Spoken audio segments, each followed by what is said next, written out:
나이가 들수록 저는 종종 이런 말을 입에 올리곤 했습니다. 내가 젊을 땐 말이야. 우리 때는 말이야.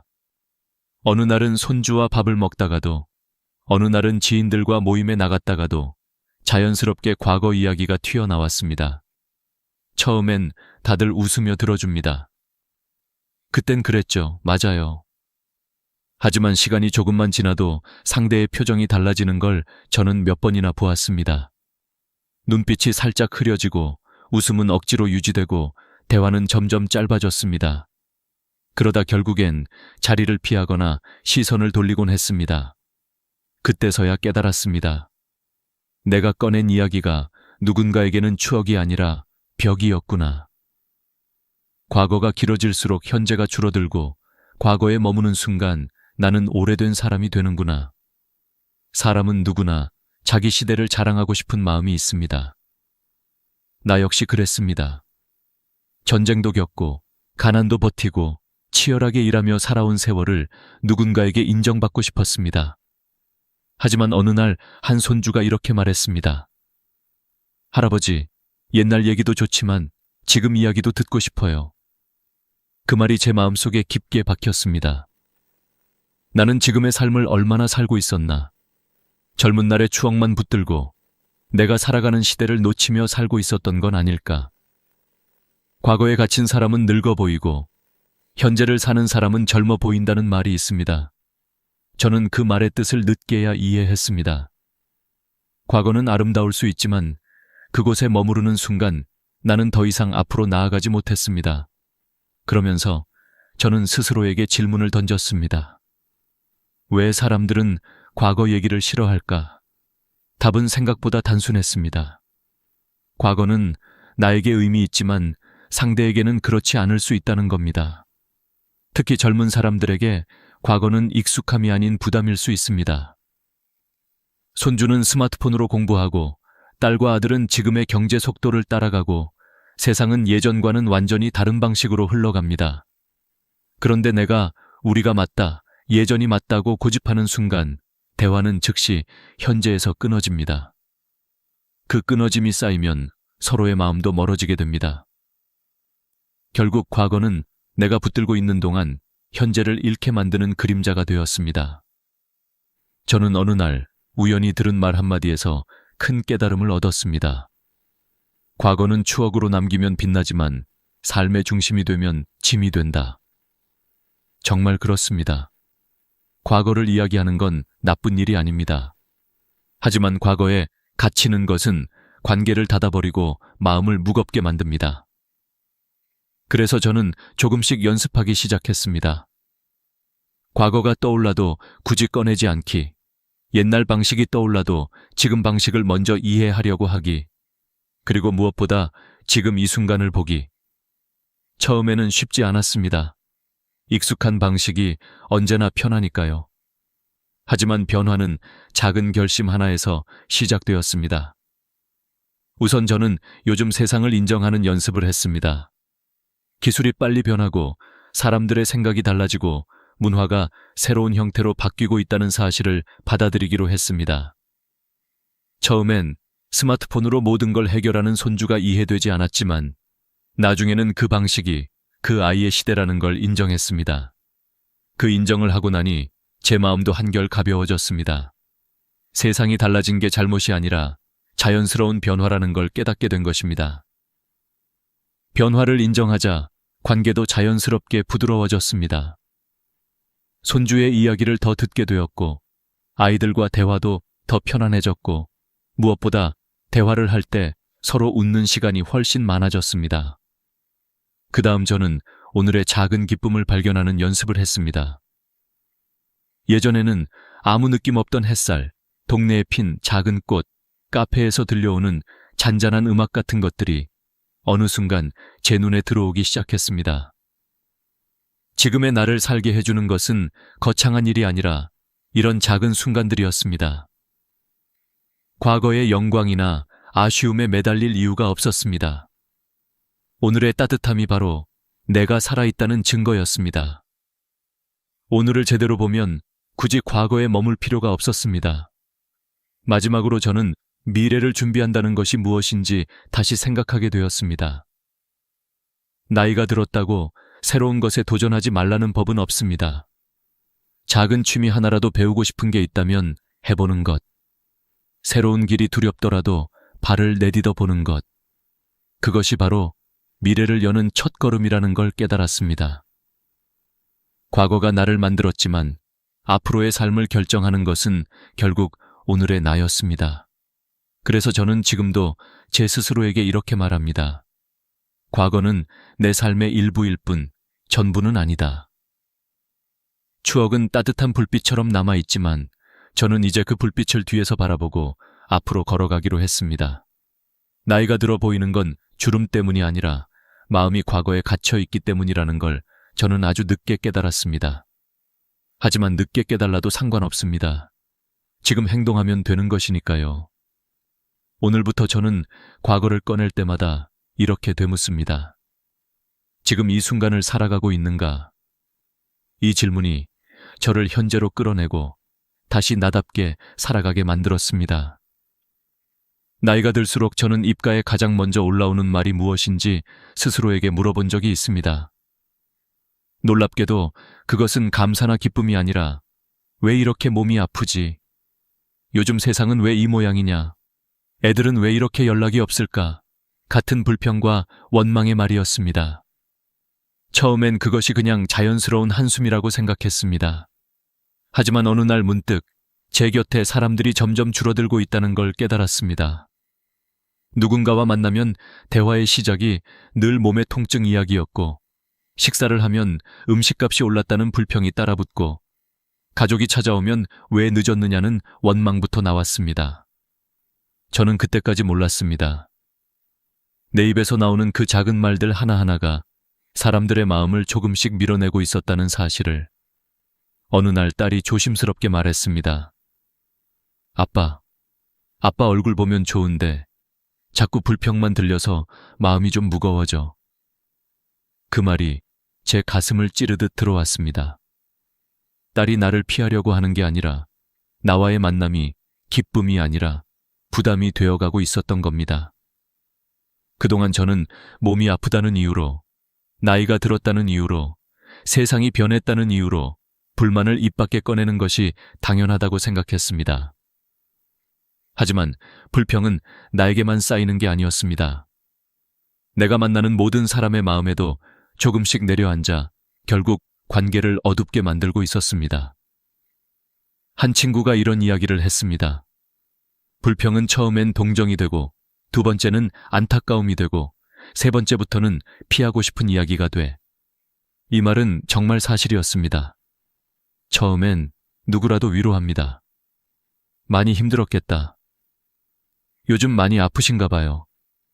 하지만 그 말이 반복될 때 상대는 어느 순간 깊은 피로감을 느끼기 시작합니다. 대화를 나누면 기운이 빠지고 만나면 마음이 무거워지기 때문에 자연스럽게 거리를 두게 됩니다. 결국 외로움은 어느 날 갑자기 찾아오는 게 아니라 내 입에서 나오는 말들이 하나씩 벽을 쌓아 만든 결과였습니다.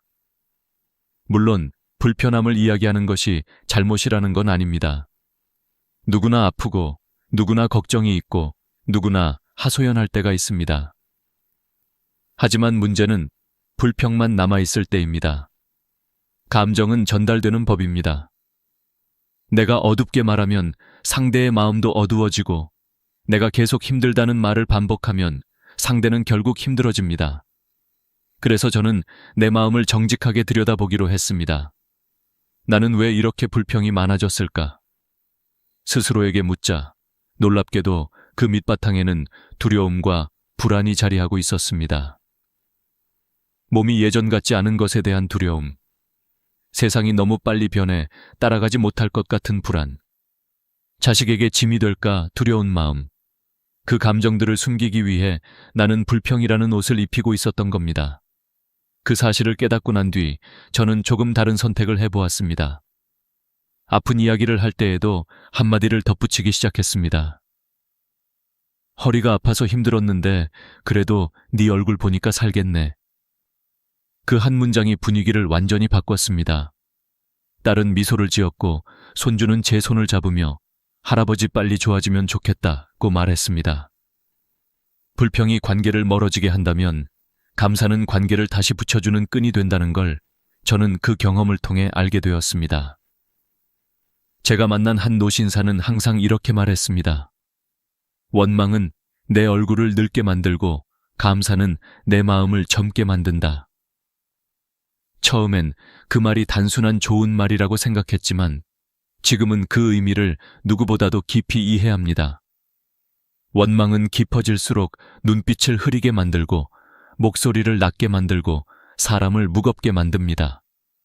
반대로 감사는 작아도 빛이 납니다.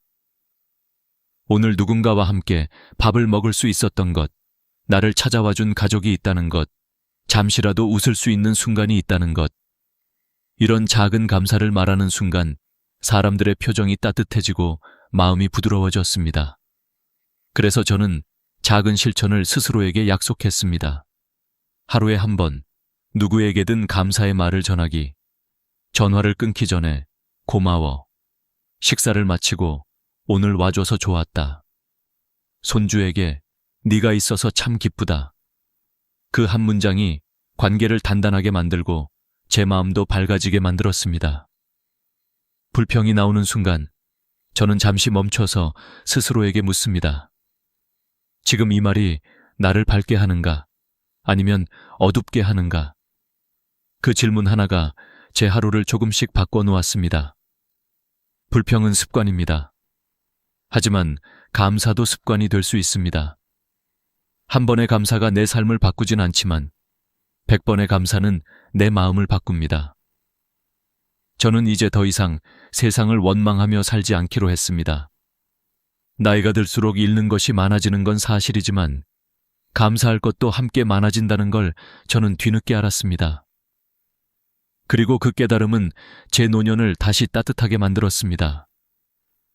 원망보다 감사가 많은 사람, 불평보다 미소가 많은 사람, 그런 사람이 되는 게 바로 지혜로운 삶이 아닐까요? 나이가 들수록 가장 많이 듣는 말이 있습니다. 건강이 최고다. 하지만 저는 그 말을 너무 당연하게만 받아들였습니다. 마치 날씨 얘기처럼 누구나 하는 말, 특별할 것 없는 말로 여겼습니다. 그러다 어느 날 이 말의 진짜 무게를 뼈저리게 깨닫는 순간이 찾아왔습니다. 그날도 별다른 이상은 없었습니다. 밥도 잘 먹었고 산책도 했고 특별히 힘든 일도 없었습니다. 그런데 밤이 되자 갑자기 숨이 가빠지고 가슴이 조여드는 듯한 통증이 밀려왔습니다. 처음엔 좀 쉬면 괜찮아지겠지 라고 스스로를 달래며 그저 누워 있었습니다. 하지만 통증은 사라지지 않고 오히려 더 깊어졌습니다. 결국 가족이 급히 병원으로 데려갔고 의사는 조용한 목소리로 말했습니다. 조금만 늦었어도 위험했습니다. 경고 신호가 있었을 텐데 그냥 넘기셨죠? 그 말이 제 가슴을 쿵 하고 때렸습니다. 돌이켜보니 정말 그랬습니다. 며칠 전부터 숨이 조금씩 차오르고 오래 걷기 힘들었고 밤마다 몸이 쉽게 피곤해졌습니다. 하지만 저는 그 모든 신호를 나이 들어서 그렇지 라는 한마디로 무시했습니다. 나이 들면 누구나 그런 줄 알았고 병원 가는 게 귀찮기도 했고 괜히 검사 받았다가 큰 병이라 하면 더 무서울까 싶었습니다. 그렇게 미룬 하루하루가 결국 제 몸 안에서 숨겨진 폭탄의 뇌관을 키우고 있었던 겁니다. 입원 후 처음으로 시간을 들여 제 몸을 들여다보았습니다. 나이가 들면 몸이 약해지는 건 당연합니다. 하지만 그 약해진 몸을 더 흐트러뜨릴 것인지 아니면 조금이라도 지켜낼 것인지는 결국 내 선택이라는 것을 깨달았습니다. 의사 말처럼 몸은 갑자기 무너지는 게 아닙니다. 매일 보내는 작은 신호들, 조금씩 길어지는 숨, 쉽게 지치는 다리, 평소와 다른 맥박, 그 모든 것이 위험을 조용히 알리고 있었던 겁니다. 병실 창가에 앉아 밖을 바라보며 저는 스스로에게 질문했습니다.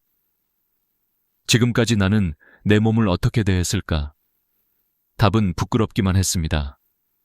젊을 땐 바쁘다는 이유로, 나이가 들자 귀찮다는 이유로 통증이 와도 버티면 된다는 생각으로 건강을 너무 가볍게 여겼습니다.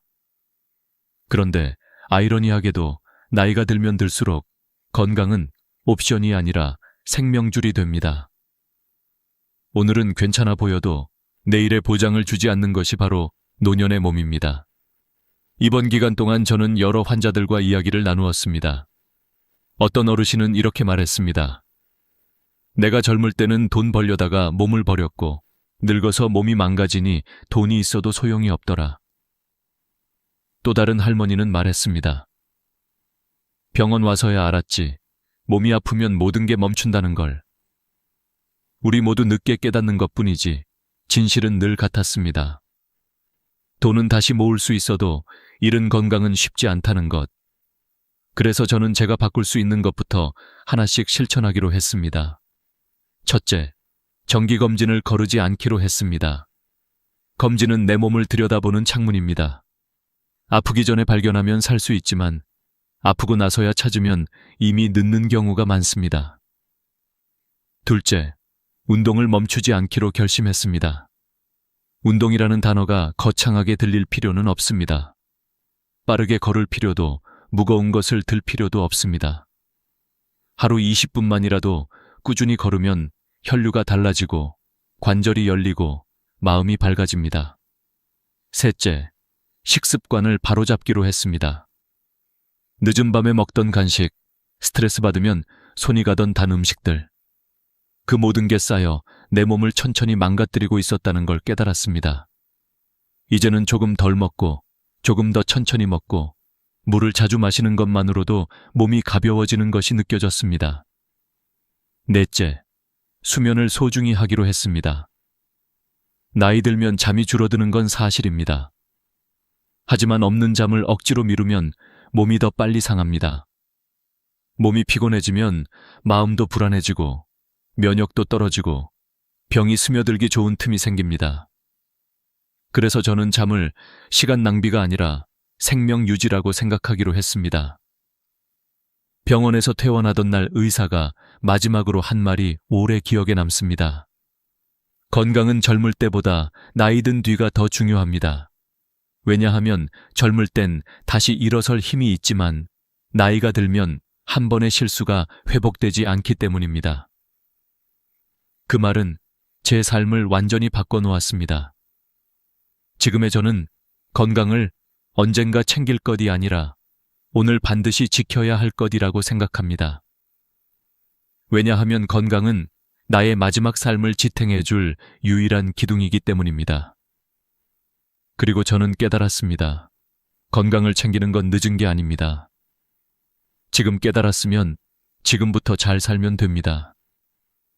이 나이에 운동을 시작하는 게 부끄러운 것도 아닙니다. 오히려 용기입니다. 조금만 아파도 병원을 찾는 것이 비겁한 것도 아닙니다. 오히려 지혜입니다. 나를 살릴 사람은 결국 나뿐입니다. 그래서 저는 오늘도 천천히 걷습니다. 숨이 조금 차도 괜찮습니다. 천천히라도 꾸준히 몸을 움직이고 내가 먹는 것을 돌아보고 몸이 보내는 신호를 귀 기울여 듣습니다. 건강한 노년은 갑자기 주어지는 선물이 아니라 매일 쌓아 올리는 작은 선택들의 결과입니다. 오늘 내가 내 몸을 어떻게 대하는지가 내일의 나를 만든다는 사실을 저는 늦게서야 알았습니다. 여러분도 부디 제 경험에서 작은 교훈 하나라도 건져가시길 바랍니다. 건강은 나중이 아니라 지금입니다. 지금 챙겨야 내일을 살 수 있습니다. 나이가 들면서 가장 많이 보고 가장 많이 듣게 되는 것이 바로 돈 이야기입니다. 누군가는 모임에서 자식의 재산을 자랑하고 누군가는 자기 통장의 잔고를 걱정하며 한숨을 쉽니다. 저 역시 젊을 땐 돈을 중심으로 판단했고 돈이 많으면 성공한 것이고 적으면 실패한 것이라고 생각하던 시절이 있었습니다. 하지만 1살, 2살 나이를 더 먹고 인생의 굴곡을 지나오면서 저는 깨달았습니다. 노년을 가장 불행하게 만드는 것은 가난이 아니라 돈에 대한 태도라는 것을. 어느 날 오래 알고 지내던 지인들과 모임이 있었습니다. 다들 나이가 비슷해서 그런지 자연스럽게 은퇴 후 생활이 어떠냐는 이야기가 오갔습니다. 한 분이 술 한 모금을 들이키며 말했습니다. 나는 말이야, 땅을 사둔 게 크게 올라서 걱정 없어. 우리 아들은 벌써 집 2채야. 말 자체는 자랑일 수 있지만 문제는 그 말이 대화의 대부분을 차지한다는 것이었습니다. 처음엔 다들 대단하시네요 하고 미소를 지었지만 시간이 지날수록 분위기는 조금씩 굳어졌습니다. 어떤 분은 조용히 물만 마셨고 한 분은 시선을 떨구며 말없이 자리만 만지작거렸습니다. 그리고 저는 깨달았습니다. 돈 자랑은 듣는 이를 작게 만들고 말하는 이를 외롭게 만든다는 것을. 가끔 이런 사람이 있습니다. 아무리 좋은 음식을 먹어도 그 자리에서 돈 얘기를 꺼내고 아무리 즐거운 시간을 보내도 결국 결론은 돈이 최고야로 끝나는 사람. 그런 사람 곁에는 어느새 사람들이 하나둘 사라집니다. 왜냐하면 돈 얘기를 반복하는 순간 상대는 나와의 시간을 비교의 시간으로 느끼기 때문입니다. 비교는 마음을 불편하게 하고 불편함은 거리를 만들고 거리는 결국 관계를 끊어 놓습니다.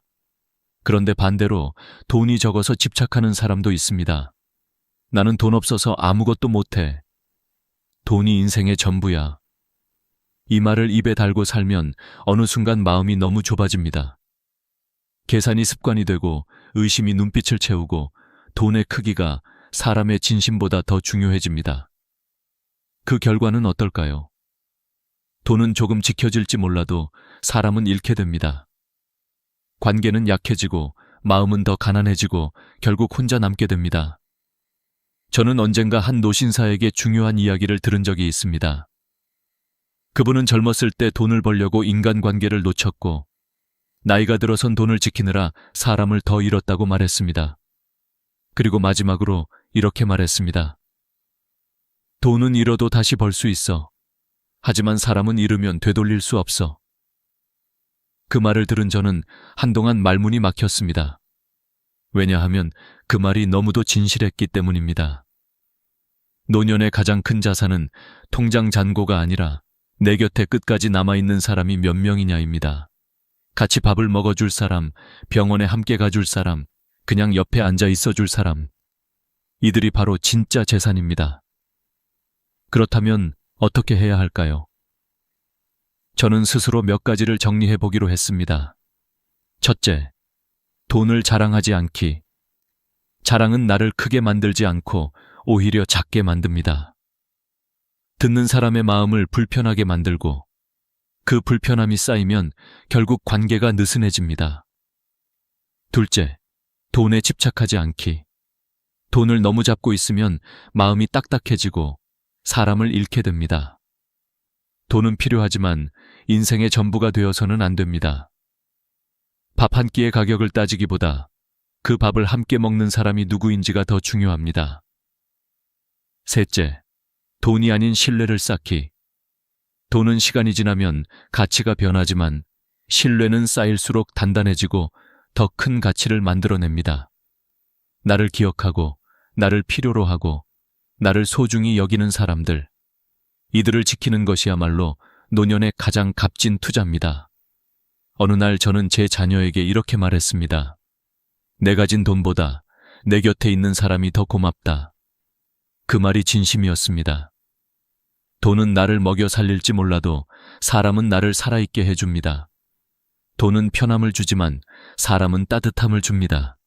편함은 잠시 머물지만 따뜻함은 오래갑니다.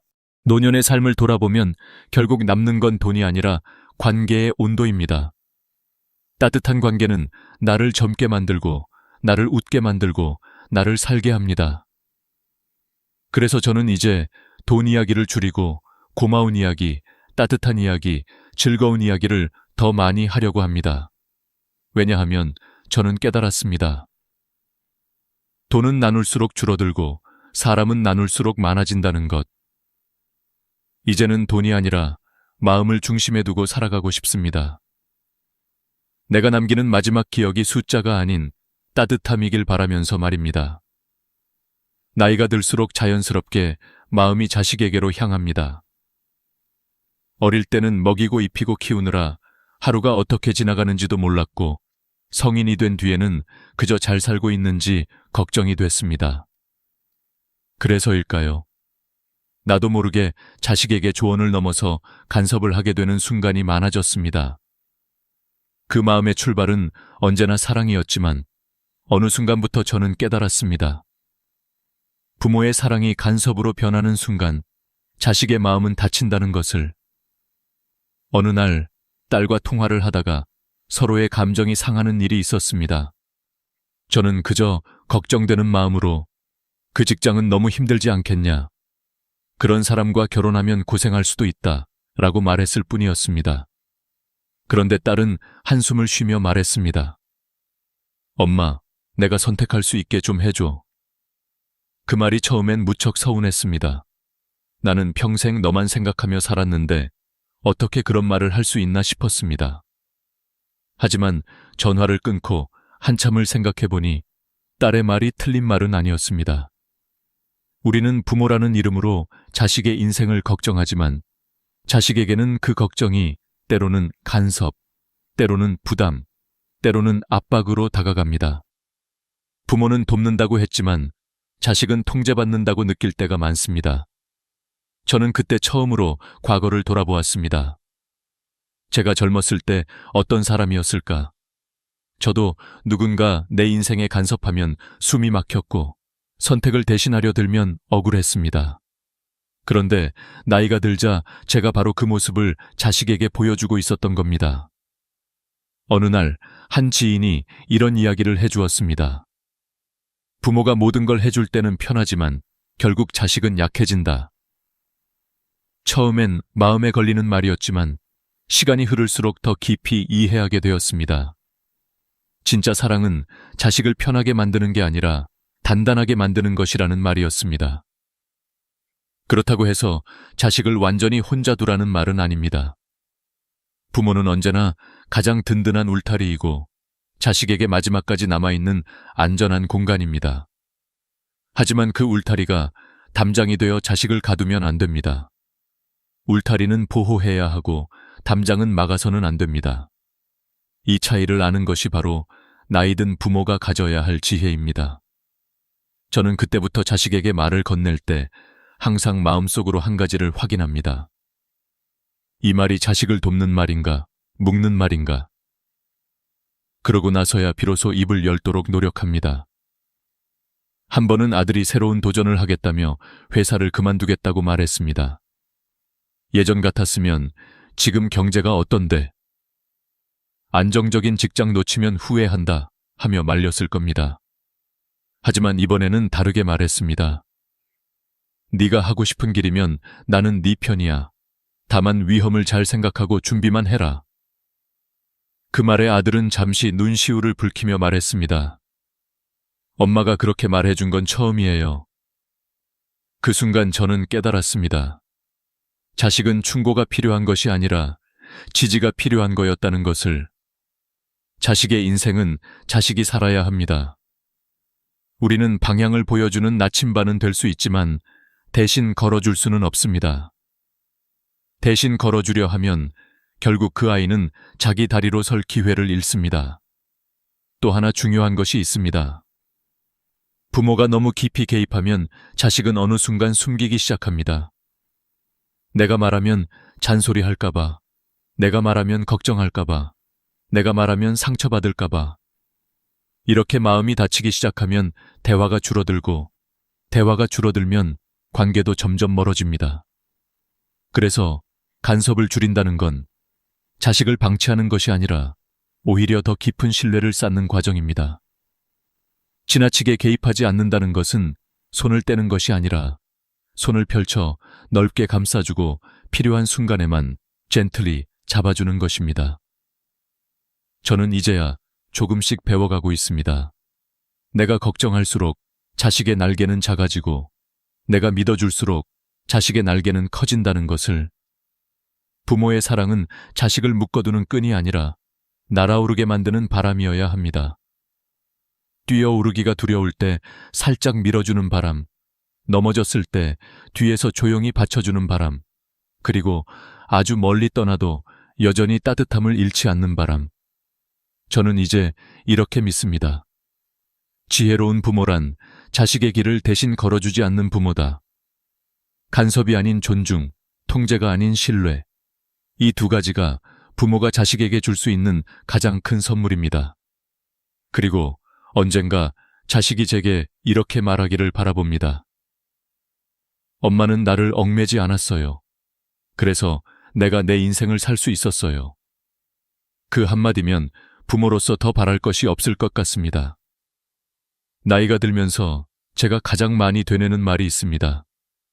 나중에 하지, 내일 하면 되지. 젊을 때는 이 말이 참 편했습니다.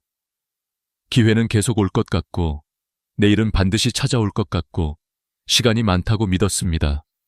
하지만 세월은 우리에게 조용히 알려줍니다. 나중이라는 시간은 존재하지 않을 수도 있다는 것을. 저는 몇 년 전 한 친구를 잃었습니다. 평소 아주 건강했던 친구였고, 늘 은퇴하면 여행 다니자고 이야기하던 사이였습니다. 그런데 친구는 늘 말했습니다. 지금은 바빠. 나중에 가자. 좀 더 여유 생기면. 여행 계획은 늘 나중으로 미뤄졌고, 결국 우리는 한 번도 여행을 떠나지 못했습니다. 그리고 어느 날 갑작스런 병으로 친구는 세상을 떠났습니다. 장례식장에서 저는 가슴이 뻐근하게 아파왔습니다. 그 친구와 함께 찍을 수 있었던 수백 장의 사진, 함께 걸을 수 있었던 수많은 길, 나눌 수 있었던 이야기들, 모두 나중이라는 말 아래 영원히 사라져버렸습니다. 그때 처음 느꼈습니다. 나중은 기회가 아닙니다. 나중은 환상입니다.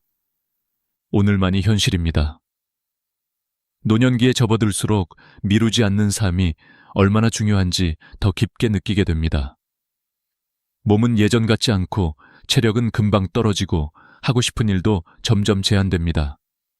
그러니 오늘 할 수 있는 일은 반드시 오늘 해야 합니다. 어느 날 TV에서 한 할머니의 이야기를 들었습니다. 그 할머니는 85세가 되어서야 비로소 피아노를 배우기 시작했습니다. 사람들은 이렇게 물었습니다. 그 나이에 무슨 피아노예요? 그러자 할머니는 웃으며 대답했습니다. 그래도 오늘이 앞으로 남은 인생에서 가장 젊은 날이에요. 그 말이 제 마음을 깊이 흔들었습니다. 지금이 가장 젊은 시간이고 지금이 가장 빠른 순간이라는 진실. 나이가 들면 행동이 느려지고 시작하기가 더 두려워집니다. 하지만 시작하지 않으면 아무것도 바뀌지 않습니다. 저는 최근에 작은 도전을 해보기로 했습니다. 아침에 10분씩 걷는 것. 별것 아닌 것 같지만 그 10분이 제 하루를 바꾸기 시작했습니다. 숨이 조금 더 편해지고 마음이 조금 더 맑아지고 하루가 조금 더 길어진 느낌이 들었습니다. 작은 실천이 쌓이면 삶이 달라진다는 걸 다시 느꼈습니다. 사람 관계도 마찬가지입니다. 연락해야겠다고 생각해놓고 미루면 어느 날 연락하고 싶어도 할 수 없게 될 때가 있습니다. 마음속으로만 고맙다고 생각하고 미안하다고 생각하고 사랑한다고 느끼면서도 막상 말하지 않았던 그 말들을 전하지 못한 채 영원히 남기게 되는 순간이 찾아오기도 합니다. 저희 큰오빠가 떠올랐습니다. 평소 말이 없고 무뚝뚝한 사람이라 고맙다는 말도 미안하다는 말도 거의 하지 않았습니다. 저 역시 표현하지 못한 마음이 많았습니다. 그러던 어느 날 오빠가 큰 수술을 해야 한다는 소식을 들었습니다. 수술실 앞에서 떨리는 마음으로 기다리며 저는 마음속으로 계속 되뇌었습니다. 왜 나는 고맙다는 말을 한 번도 하지 않았을까? 왜 나는 미안하다는 말을 미루었을까? 왜 나는 사랑한다는 말을 숨겼을까? 다행히 수술은 잘 끝났지만 그날 저는 크게 깨달았습니다. 미루는 동안 우리는 소중한 순간을 잃고 있었던 것입니다. 그 이후로 저는 조금씩 바뀌었습니다. 전화할까 말까 고민되면 바로 전화하고, 전하고 싶은 말이 생기면 바로 메시지를 보내고, 하고 싶은 일이 생기면 바로 시작해봅니다. 완벽하지 않아도 괜찮습니다. 늦어도 괜찮습니다. 시작하는 것이 중요합니다. 오늘 할 수 있는 일을 내일로 미루지 않는 이유는 간단합니다. 내일은 약속된 날이 아니기 때문입니다. 오늘 웃으면 내일의 표정이 밝아지고, 오늘 걷기 시작하면 내일의 몸이 달라지고, 오늘 마음을 열면 내일의 관계가 따뜻해집니다. 누군가는 이렇게 말할지도 모릅니다. 이미 너무 늦었어. 나이가 많아.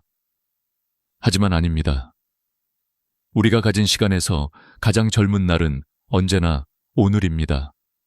내일은 오늘보다 늦고 어제는 이미 끝났습니다. 그러니 지금 할 수 있는 작은 행동 하나가 내 남은 인생을 완전히 바꿀 수 있는 씨앗이 됩니다.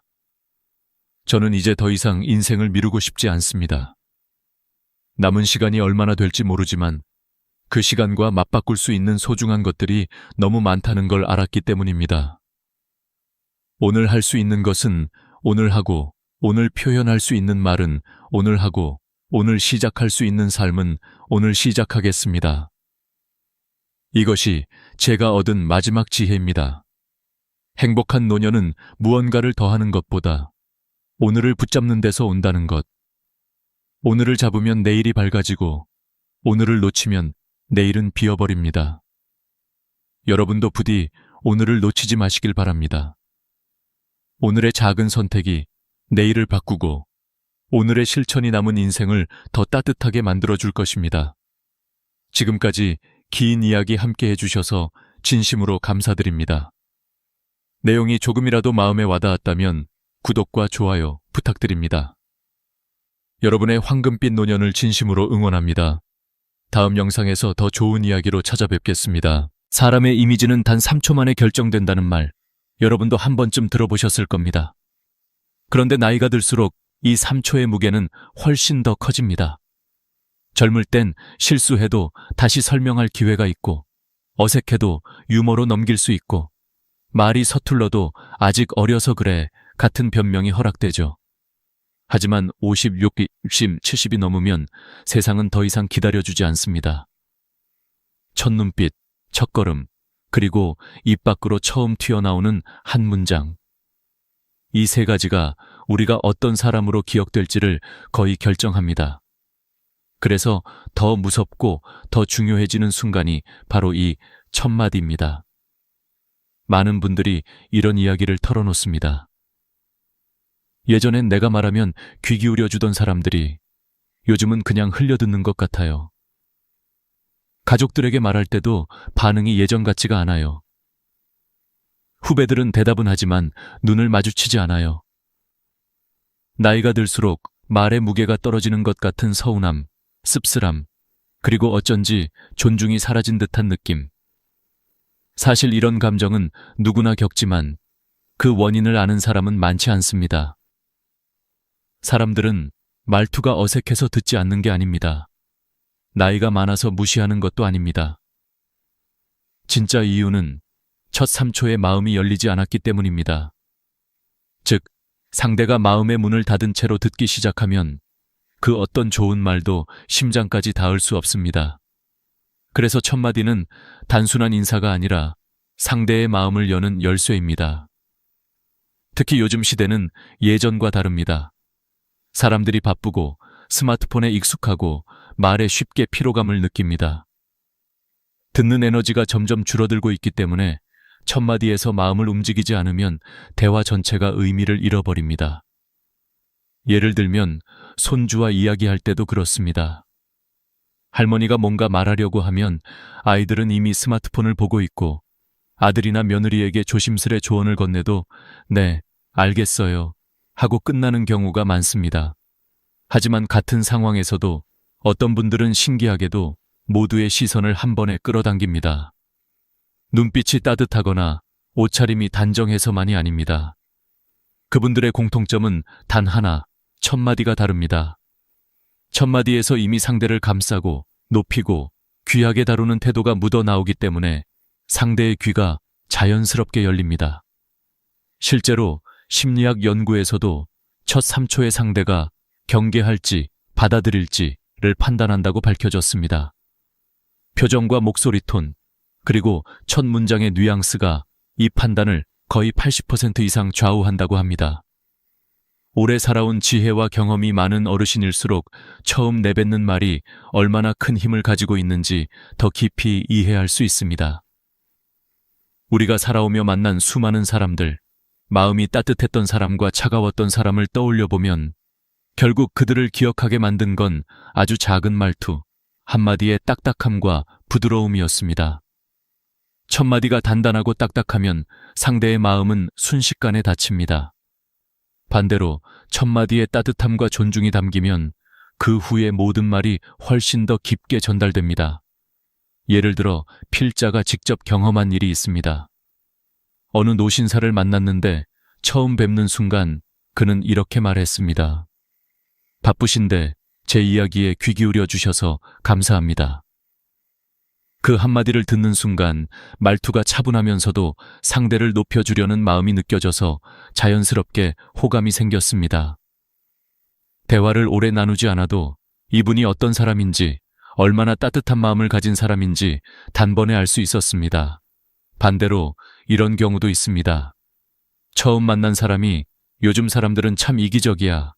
아휴, 세상이 왜 이렇게 됐는지 몰라. 같은 말로 시작하면 마음속 작은 문 하나가 탁 닫히는 소리가 들립니다. 상대는 더 이상 귀를 열지 않고 대화는 시작보다 빨리 끝나버리죠. 결국 첫마디는 단순한 말이 아니라 당신을 어떻게 대하겠습니다 라는 선언입니다. 첫 3초가 미래의 관계를 결정짓는 순간이 되는 것입니다. 그래서 나이가 들수록 첫마디는 더 단단해야 하고 더 따뜻해야 하고 더 품격 있어야 합니다. 왜냐하면 우리의 말투는 단지 말이 아니라 살아온 방식, 품성, 인생의 깊이를 보여주는 얼굴이기 때문입니다. 여러분의 첫마디는 지금까지 어떻게 들려왔을까요? 사람의 귀를 닫게 하는 말이었나요? 아니면 마음을 열게 하는 말이었나요? 인생의 후반부는 말 한 줄로도 충분히 바뀔 수 있습니다.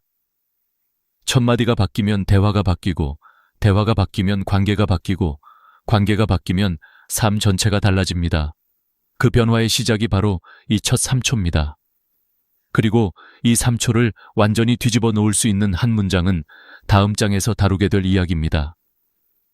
그 한마디가 여러분의 품격을 다시 빛나게 만들 것입니다. 만나는 사람이 누구든 어떤 위치에 있든 첫마디로 상대의 마음을 여는 가장 강력한 표현은 단 한 줄입니다. 바로 시간 내주셔서 감사합니다 라는 말입니다. 이 짧은 문장은 단순한 예의 표현이 아니라 상대의 존재를 높이고 관계의 온도를 바꾸고 여러분의 품격을 한순간에 끌어올리는 힘을 가지고 있습니다.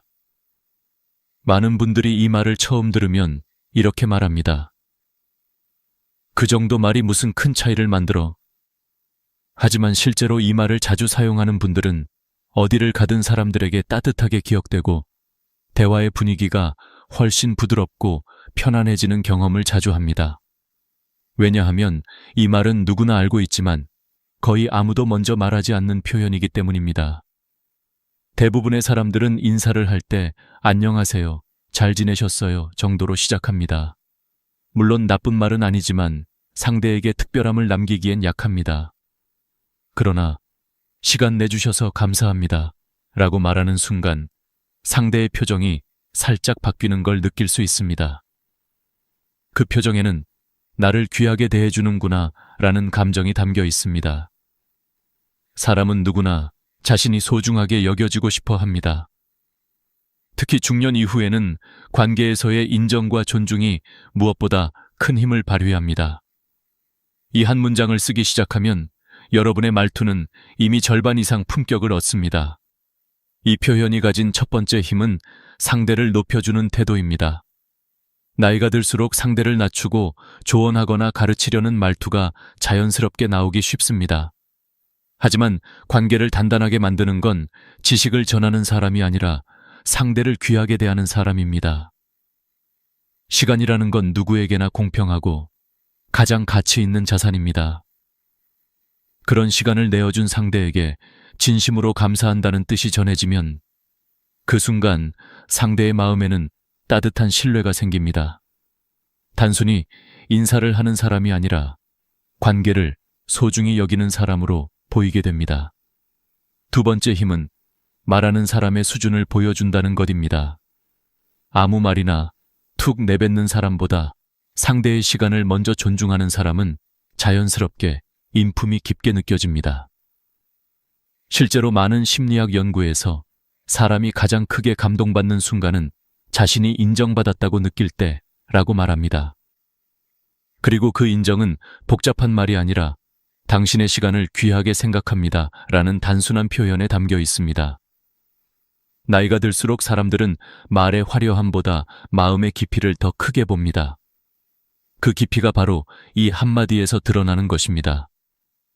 세 번째 힘은 관계를 부드럽게 여는 열쇠라는 점입니다. 여러분도 아마 경험해 보셨을 겁니다. 손주가 귀찮다는 듯 갑자기 네, 알겠어요 라고 말하면 왜 그렇게 서운했는지, 혹은 자식들이 말은 들어주지만 눈을 마주치지 않을 때 느껴지는 거리감. 그런데 신기하게도 같은 사람에게 바쁜데 시간 내줘서 고맙다 라고 말하면 그 순간 분위기가 바뀝니다. 말은 단순한 소리의 전달이 아니라 마음의 교환입니다. 상대의 마음이 열려 있을 때 들어가는 말과 닫혀 있을 때 들어가는 말은 전혀 다르게 전달됩니다. 이 짧은 문장은 상대의 마음을 열어주는 열쇠 역할을 합니다. 네 번째 힘은 나의 격을 높여주는 품격의 언어라는 점입니다. 사람은 자신에게 어떤 말을 쓰느냐로 품격을 판단합니다. 같은 말을 들어도 품격 있는 표현을 자주 쓰는 사람은 마음에 오래 남습니다. 예를 들어, 제가 잘했어요 라는 말보다 덕분에 많이 배웠습니다 라는 말이 훨씬 깊고 따뜻하게 들립니다. 이는 말의 기술이 아니라 삶의 태도에서 비롯됩니다. 상대가 누구든 먼저 낮추고, 먼저 감사하고, 먼저 진심을 전하는 사람은 어디서나 존중받습니다. 나이가 들수록 이 품격의 언어는 더 큰 가치를 갖습니다. 형식적인 관계보다 진심 있는 표현을 더 중요하게 여기게 되기 때문입니다. 다섯 번째 힘은 대화의 분위기를 결정짓는 출발점이라는 점입니다. 대화는 첫 문장에서 방향이 이미 정해집니다. 가벼운 농담으로 시작하면 관계는 편안해지고, 불만이나 푸념으로 시작하면 분위기가 차갑게 식습니다. 하지만 감사로 시작하면 대화는 자연스럽게 따뜻함으로 흘러갑니다. 시간 내주셔서 감사합니다라는 말은 작은 불씨 같아서 대화 전체에 온기를 퍼뜨리는 역할을 합니다. 그래서 품격 있는 사람의 말은 끝보다 시작에서 더 많은 마음을 움직입니다. 어느 날 실제로 있었던 일입니다. 한 70대 어르신이 젊은 직장인과 만나는 자리에서 첫마디로 이렇게 말했습니다. 바쁜데 일부러 와줘서 고맙네. 요즘 젊은 사람들 시간 귀한데. 그 말 한마디에 젊은이는 바로 허리를 곧게 펴며 그 어르신을 다시 보기 시작했습니다. 처음 만났지만 그 어르신을 진심으로 존중하게 된 것이죠. 이후 대화는 자연스럽게 편안하고 깊게 이어졌고, 그 젊은이는 집에 돌아가는 길에 이렇게 말했다고 합니다. 저런 어른이 되고 싶다. 이처럼 한 문장이 사람의 마음을 바꿀 수 있습니다. 그리고 그 변화는 나이가 들수록 더 크게 작용합니다. 여러분의 말이 바뀌면 여러분을 대하는 사람들의 태도가 달라집니다. 그리고 그 시작은 이 단 한 줄의 표현에서 시작됩니다. 시간 내주셔서 감사합니다. 이 말은 여러분의 품격을 조용하지만 강하게 드러내는 가장 단순하고 확실한 방법입니다. 도움이 되는 사람, 함께 있고 싶은 사람, 다시 만나고 싶은 사람의 공통점은 무엇일까요? 화려한 말솜씨도 풍부한 지식도 아닙니다. 바로 상대의 말을 귀하게 여기는 태도입니다. 그리고 그 태도를 가장 명확하게 드러내는 표현이 있습니다. 바로 조언을 새겨 듣겠습니다 라는 말입니다. 이 표현은 짧지만 상대의 마음에 큰 울림을 줍니다. 나이가 들수록 말은 많아지고 귀는 닫히기 쉬운데, 이 한 문장은 그 고정된 틀을 부드럽게 깨뜨립니다. 상대는 이분은 나를 존중하고 내 말을 가볍게 듣지 않는구나 라고 느끼게 됩니다. 어떤 관계든 존중이 흐르는 자리에서는 마음이 열리고 마음이 열린 곳에서는 대화가 깊어집니다. 우리가 살아오며 느낀 경험과 지혜를 누구에게 전할 때 상대가 이 한마디를 해준다면 그 순간 관계의 온도가 확 올라갑니다. 바로 그 이유로 이 표현은 나이가 들수록 더욱 빛나는 말입니다. 하지만 많은 사람들이 좋은 조언을 들어도 네, 알겠습니다. 그렇군요. 정도로 대답합니다. 문제는 이런 말이 상대에게 진심으로 전달되지 않는다는 점입니다. 형식적인 인사처럼 들리고 듣긴 들었지만 크게 중요하게 생각하진 않는다는 인상을 줄 수 있습니다. 반면 조언을 새겨 듣겠습니다 라고 말하면 말의 깊이가 달라집니다. 왜냐하면 이 말 속에는 두 가지 중요한 의미가 담겨 있기 때문입니다. 첫째, 상대의 말을 귀하게 받겠다는 존중이고, 둘째, 그 말에서 무언가 배우겠다는 열린 태도입니다. 이 두 가지가 동시에 담긴 표현은 흔치 않습니다. 그래서 이 한마디만으로도 여러분의 품격은 한층 더 깊어집니다. 한 예를 들어 보겠습니다. 어느 60대 어르신이 직장 후배에게 건강을 너무 무리하지 말라고 조언했습니다. 후배는 "아, 네, 알겠습니다 라고 말하며 스마트폰을 보다가 자리로 돌아갔습니다. 어르신은 괜히 말을 꺼냈다고 느끼며 씁쓸함을 감출 수 없었습니다. 그런데 다른 후배는 이렇게 말했습니다. 선배님 말씀, 조언으로 새겨 듣겠습니다. 제가 요즘 무리한 것 같아서 더 신경 써야겠어요. 이 한 문장에 어르신은 마음이 따뜻해졌고 후배를 더 도와주고 싶은 마음이 생겼습니다. 말의 차이는 단 3단어였지만 주는 느낌은 완전히 달랐던 것입니다. 말투는 작은 차이가 모여 인격을 드러냅니다. 이 표현이 가진 더 깊은 힘은 나이 든 사람일수록 배우고자 하는 마음을 보여준다는 점입니다. 보통 나이가 들면 조언을 주는 쪽에 익숙해지고 배우는 입장에서는 점점 멀어지게 됩니다. 하지만 진짜 품격 있는 사람들은 반대입니다. 배움을 멈추지 않는 사람, 모르는 것을 인정할 수 있는 사람, 타인의 의견을 열린 마음으로 받아들이는 사람입니다. 조언을 새겨 듣겠습니다 라는 말은 바로 이런 태도를 보여줍니다. 이 말을 자연스럽게 하는 분들은 젊은 사람들로부터도 존경을 받습니다. 왜냐하면 자신을 과시하는 말보다 배우겠다는 말을 선택하는 사람은 누구에게나 호감을 주기 때문입니다. 심리학 연구에서도 흥미로운 사실이 밝혀졌습니다. 사람들은 자신이 조언한 말이 상대의 행동이나 마음에 영향을 미쳤다고 느끼면 관계에 더 깊이 투자하고 싶어진다고 합니다. 즉, 여러분이 조언을 새겨 듣겠습니다 라고 말하면 상대는 진심으로 여러분에게 관심을 더 기울이게 됩니다. 관계가 자연스럽게 더 깊어지는 것이죠. 나이 들수록 좋은 관계를 한 명이라도 더 만드는 것이 얼마나 큰 자산인지 우리는 잘 알고 있습니다. 그런 의미에서 이 표현은 인간관계를 부드럽게 지키는 매우 현명한 도구입니다. 물론 조언을 모두 받아들일 필요는 없습니다. 세상에는 다양한 의견이 있고 모든 조언이 옳지는 않습니다. 하지만 중요한 건 받아들이는 태도입니다. 태도가 예쁘면 관계는 부드러워지고 태도가 거칠면 좋은 말도 상처가 됩니다. 그건 아닌 것 같아요. 전 그렇게 생각 안 해요 라고 말하는 순간 분위기는 단단하게 굳어집니다. 반면 말씀해 주신 부분 생각해 보겠습니다. 조언을 새겨 듣겠습니다 라고 말하면 상대는 여러분을 존중하는 사람으로 기억합니다. 말의 선택은 곧 관계의 선택입니다. 이 말은 자식과의 관계에서도 큰 힘을 발휘합니다. 부모가 자식에게 조언을 할 때도 자식이 부모에게 조언을 할 때도 마찬가지입니다. 특히 중년 이후에는 자식이 부모에게 조언을 하는 순간이 점점 많아지기 마련입니다. 예를 들어 건강검진, 생활습관, 재정 문제 등에서 자식이 부모에게 조언할 때가 많습니다. 이때 알았다, 잔소리 좀 그만해라 라고 말하면 갈등이 생기지만 그래, 조언을 새겨 듣겠다라고 말하면 자식의 마음은 단숨에 부드러워집니다.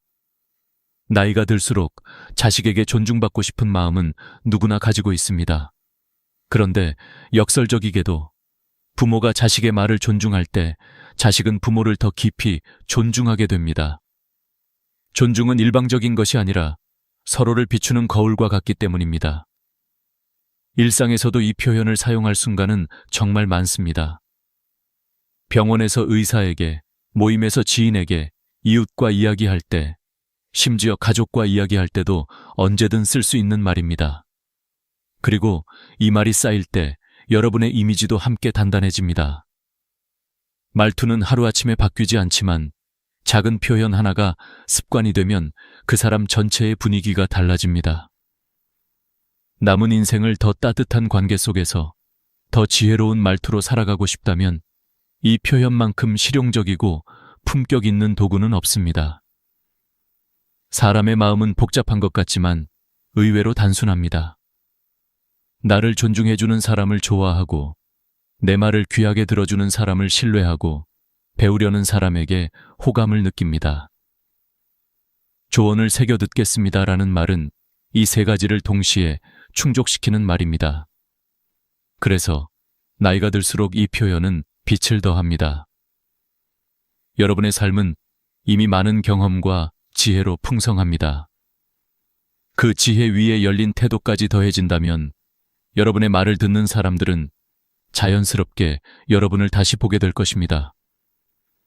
이 말 한마디가 여러분의 대화를 깊고 따뜻하게 만들어줄 것입니다. 사람들과 오래도록 좋은 관계를 유지하고 싶다면 반드시 조심해야 할 것이 있습니다. 바로 돈을 중심에 두는 말과 태도입니다. 나이가 들수록 돈에 대한 이야기가 자연스럽게 많아집니다. 젊을 때는 일이 많고 사람을 많이 만나니 돈 이야기를 굳이 꺼낼 시간이 없습니다. 하지만 은퇴하고 시간이 많아지고 사회적 경쟁에서 벗어나게 되면 돈에 대한 생각과 감정이 더 크게 느껴질 때가 많습니다. 그래서 어떤 사람은 모임에서 자신의 재산을 과시하는 쪽으로 흐르고 다른 사람은 돈에 대한 불안 때문에 모든 대화가 걱정과 계산으로 이어집니다. 그런데 두 경우 모두 결국 사람을 멀어지게 한다는 공통점이 있습니다. 인간관계를 오래 관찰해보면 돈을 중심에 두는 사람이 가장 먼저 외로워지고 돈을 내려놓고 관계를 우선하는 사람이 결국 주변에 더 많은 사람이 남는다는 사실을 발견하게 됩니다. 모임에서 흔히 볼 수 있는 장면을 떠올려 보세요. 누군가가 우리 아들은 집이 2채야. 이번에 땅값이 올랐는데 내가 그걸 미리 알아서 같은 말을 할 때 처음에는 다들 대단하다고 들어줍니다. 하지만 시간이 조금만 지나면 표정이 굳어지고 그렇게 자랑하는 사람과는 자연스럽게 대화를 피하게 됩니다. 왜냐하면 사람은 비교당하면 마음이 아프고 누가 자랑을 할수록 듣는 사람의 마음은 작아지고 불편해지기 때문입니다. 특히 나이가 들수록 사람들은 진심, 배려, 따뜻함 같은 정서적인 가치를 더 필요로 합니다. 그런데 돈 자랑은 그 모든 정서적 가치를 한순간에 무너뜨립니다. 돈은 숫자이지만 상처는 감정입니다. 그래서 돈 자랑은 계산보다 상처를 더 많이 남깁니다. 반대로 돈이 부족하다고 지나치게 집착하는 태도 역시 관계를 멀어지게 합니다. 돈 없으면 아무것도 못한다. 요즘 세상은 돈이 전부다. 같은 말이 반복되면 상대는 대화를 피하고 싶어집니다. 왜냐하면 이런 말은 듣는 사람까지 불안하게 만들기 때문입니다. 돈은 분명히 중요합니다. 하지만 돈을 중심에 두고 말하기 시작하면 삶의 균형이 무너지고 관계도 무너집니다. 한 어르신이 했던 말이 있습니다. 젊을 때는 돈을 벌려고 사람을 잃었고 늙어서는 돈을 지키려고 더 많은 사람을 잃었다. 이 말은 단순한 회고가 아니라 인생의 진실입니다. 나이가 들어서도 사람을 잃지 않으려면 돈보다 사람을 먼저 생각해야 합니다. 돈은 잃어도 다시 벌 수 있지만 사람은 한번 멀어지면 다시 돌아오지 않을 때가 많습니다. 돈에 집착하는 순간 마음은 불안해지고 불안한 마음은 말투에 드러납니다. 따라서 상대는 여러분과 대화를 하면 편안함 대신 압박을 느끼게 됩니다. 예를 들어 손주와 밥을 먹으면서 밥값이 비싸다, 이건 낭비다 라는 말을 반복하면 손주는 편안함 대신 긴장을 느끼게 됩니다. 반면 너랑 먹으니 참 좋구나, 이 시간 참 소중하다 라고 말하는 순간 손주의 표정이 바뀌고 마음이 부드러워집니다. 결국 돈을 중심에 둔 말은 관계를 무겁게 만들고 감사를 중심에 둔 말은 관계를 가볍게 만듭니다. 노년의 품격은 지갑의 두께가 아니라 말의 온도에서 드러난다는 말이 괜히 나온 것이 아닙니다. 또한 경제학 연구에서도 흥미로운 결과가 있습니다. 돈을 자주 이야기하는 사람일수록 정서적 만족도가 낮고 대화를 경쟁으로 느끼는 경향이 있다고 합니다. 반면 돈 이야기를 줄이고 감정, 경험, 감사 표현을 자주 사용하는 사람일수록 삶의 안정감이 높고 주변 사람들과의 관계도 더 탄탄하다고 합니다. 즉, 돈을 어떻게 말하느냐가 노후의 행복을 좌우하는 중요한 변수라는 뜻입니다. 말은 습관이 되고 습관은 성격이 되고 성격은 삶을 결정합니다. 그렇다면 지금 바꿀 수 있는 건 바로 돈에 대한 말 습관입니다. 실제로 품격 있는 어르신들은 돈 이야기를 거의 하지 않습니다. 설령 돈 이야기를 하더라도 자신을 드러내거나 상대를 비교하는 방식이 아니라 지혜를 나누는 방식으로 표현합니다.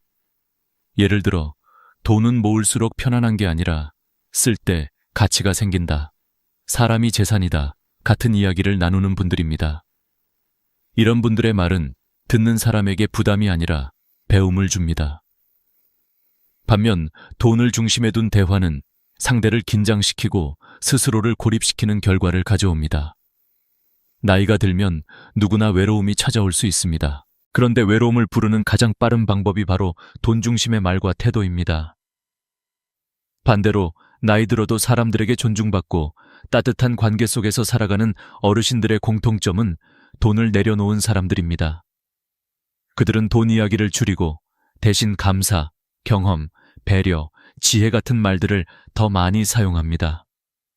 그래서 주변 사람들이 그들을 자연스럽게 따르게 됩니다. 돈은 쓰면 줄어들지만 마음은 나누면 더 많아집니다. 사람은 계산을 남기지 않지만 감정을 남깁니다. 나이가 들수록 남는 건 결국 관계입니다. 내 마지막 순간에 곁이 따뜻한지 차가운지는 내가 어떻게 말하고 어떻게 살아왔는지에 달려 있습니다. 그래서 돈을 자랑하지 않고 돈에 집착하지 않는 습관은 단순한 예절이 아니라 노년의 품격을 지키는 핵심 기술입니다. 오늘부터 돈 이야기를 줄여보세요. 대신 따뜻한 한마디, 고마운 한마디를 더해보세요. 돈이 만드는 행복은 잠깐이지만 말이 만드는 행복은 오래갑니다. 여러분의 노년이 따뜻한 관계로 채워지길 바랍니다. 나이가 들수록 부모와 자식의 관계는 더 민감해지고 더 미묘해집니다. 젊을 때는 몰랐던 거리감, 표현의 어려움, 간섭과 배려의 경계가 흐릿해지면서 서로의 마음이 조금씩 어긋나는 일이 생깁니다. 그런데 많은 어르신들이 공통적으로 실수하는 부분이 있습니다. 바로 사랑이라는 이름으로 간섭하는 것입니다. 부모는 잘 되라고, 넘어지지 말라고, 실패하지 말라고 도와주는 마음이지만 자식 입장에서는 그 사랑이 때로는 부담이 되고 압박으로 느껴집니다. 그래서 오늘 이 부분에서는 자식의 인생에 지나치게 간섭하지 말 것이라는 주제를 중심에 두고 깊이 있게 이야기해 보겠습니다. 이 대목은 많은 부모님들이 가장 놓치기 쉬우면서도 관계에 가장 큰 영향을 주는 영역입니다. 부모 세대는 누구보다 고생하며 살아온 세대입니다. 힘든 시절을 버티며 자식에게 더 좋은 삶을 주기 위해 온 마음을 다했습니다. 그래서 자식이 힘들어 보이면 도와주고 싶고 막아주고 싶고 대신 해결해주고 싶은 마음이 앞섭니다. 하지만 문제는 이 사랑의 표현이 지나치게 구체적이거나 강하게 적용될 때 자식에게는 간섭으로 받아들여진다는 것입니다. 예를 들어, 그 직장은 안정적이지 않아. 이 회사로 옮겨라. 그 사람은 네가 만나면 안 된다. 이런 집을 사야 한다. 같은 말들은 부모의 경험을 바탕으로 한 조언이지만 자식에게는 자신의 인생이 부모에게 종속된 것 같은 감정을 일으킬 수 있습니다. 실제로 많은 심리학 연구에서 과잉 개입, over involvement은 자녀의 정신적 스트레스와 자율성 감소를 불러온다고 분석합니다. 자식은 사랑을 느끼면서도 부담을 느끼는 모순이 생기는 것이죠. 저는 실제로 한 상담 사례에서 이런 이야기를 들었습니다.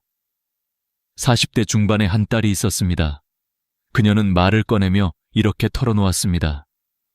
엄마가 저를 도와주려는 마음은 잘 알아요. 그런데 제가 뭘 하려고 하면 늘 마지막 결정을 엄마가 내려주는 느낌이에요. 마치 제 인생이 제가 아니라 엄마 인생 같아요. 부모는 사랑해서 하는 행동이지만 자식은 자유를 잃었다고 느끼는 순간입니다. 이처럼 부모가 도와준다고 느끼는 부분이 자식에게는 오히려 내 선택이 무시된다는 감정으로 전해지는 경우가 많습니다. 결국 이런 반복된 경험은 거리를 만들고 대화는 점점 줄어들며 마음에는 보이지 않는 벽이 생깁니다. 하지만 반대로 어떤 부모님들은 한 발 물러서는 용기를 통해 자식의 인생을 더욱 강하게 만들어줍니다. 한 아버지는 은퇴 후에도 자식의 모든 일에 조언을 해왔습니다. 그러다 어느 날 아들이 조심스럽게 말했습니다. 아버지 의견은 고맙지만 제가 스스로 해본 뒤 실패하면 그때 알려달라고 하면 안 될까요? 그 말에 아버지는 생각이 깊어졌습니다. 이후 그는 아들에게 이렇게 말했습니다. 내가 해줄 수 있는 건 이제 응원뿐이다.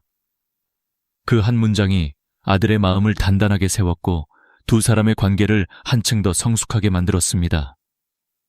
부모가 한 발 물러설 때 자식은 한 발 앞으로 나아갈 힘을 얻습니다.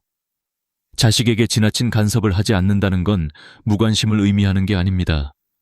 오히려 신뢰를 의미합니다. 자식을 믿는 마음, 스스로 선택할 수 있다고 생각하는 마음, 실패해도 일어설 수 있다는 믿음이 자식에게 가장 큰 선물입니다. 오래된 통계 하나를 보면 더욱 분명해집니다.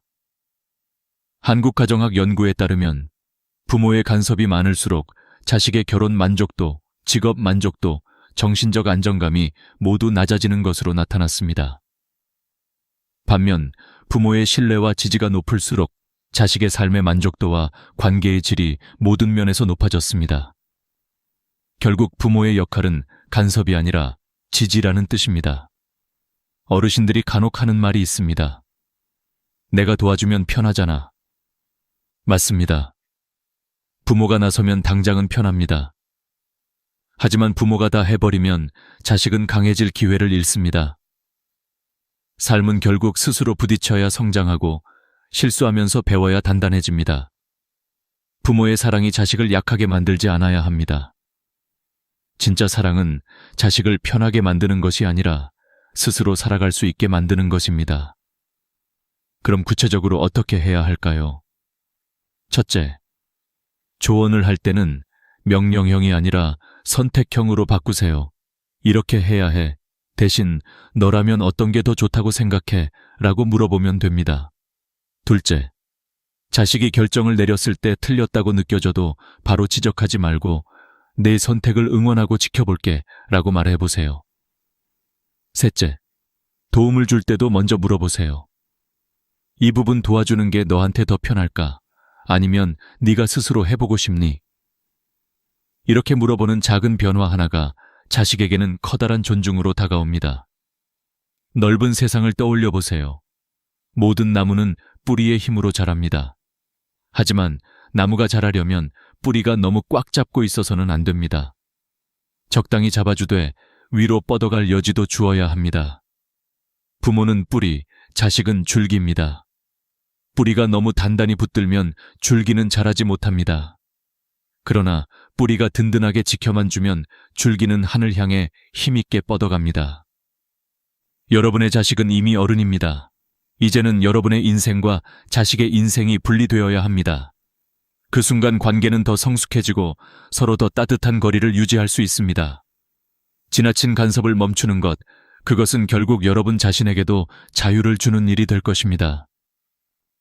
나이가 들수록 마음속에 쌓이는 감정들은 더 깊어지고 말은 더 조심스러워지며 하루하루의 선택이 삶의 품격을 결정짓기 시작합니다.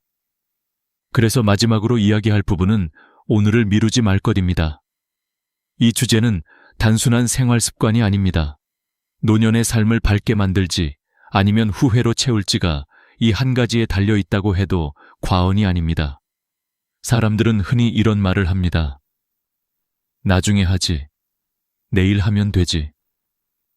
하지만 평생을 살아보면 우리는 너무 잘 압니다. 나중이라는 시간은 생각보다 빨리 지나가고 내일이라는 날은 반드시 오지 않을 때가 많다는 것을 말입니다. 그래서 오늘의 선택이 내일의 나를 만들고 오늘을 미루는 순간 인생 전체가 텅 비어 버릴 수 있다는 걸 많은 어르신들이 뒤늦게 깨닫습니다. 실제로 노년 심리 연구에서도 나온 통계가 있습니다. 60세 이후 후회하는 일의 72%가 하지 않았던 일이라고 합니다.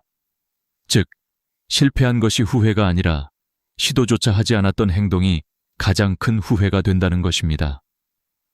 누군가에게 고맙다고 말하지 않은 것, 만나고 싶었던 사람에게 연락하지 않은 것, 가고 싶었던 여행을 미룬 것, 배우고 싶었던 것을 배우지 않은 것. 이런 것들이 나이가 들어 돌이켜보면 가장 깊이 마음에 남는 후회가 됩니다. 그렇기에 오늘을 살아내는 지혜가 정말 중요한 순간이 바로 60 이후입니다. 한 어르신의 이야기입니다. 72세가 된 할아버지는 늘 해외여행을 꿈꾸며 은퇴하고 시간이 되면 가야지 라고 말했습니다. 하지만 막상 은퇴를 하고 나니 몸이 예전 같지 않아서 미루기 시작했습니다. 내년에는 가야지. 조금 더 건강해지면 가야지. 돈 좀 더 모이면 가야지. 그렇게 몇 년을 보냈습니다. 그러던 어느 날 건강이 급격히 악화되면서 더 이상 긴 여행을 갈 수 없게 되었습니다. 의사도 장거리 비행은 위험하다고 말했고 걷는 것도 힘들어졌습니다. 그는 말했습니다. 건강할 때 갈 걸. 준비보다 용기가 먼저였는데 나는 준비만 하다 시간을 다 보냈네. 여행은 단순한 이동이 아닙니다. 하고 싶은 일을 당장 실행하는 용기의 상징입니다.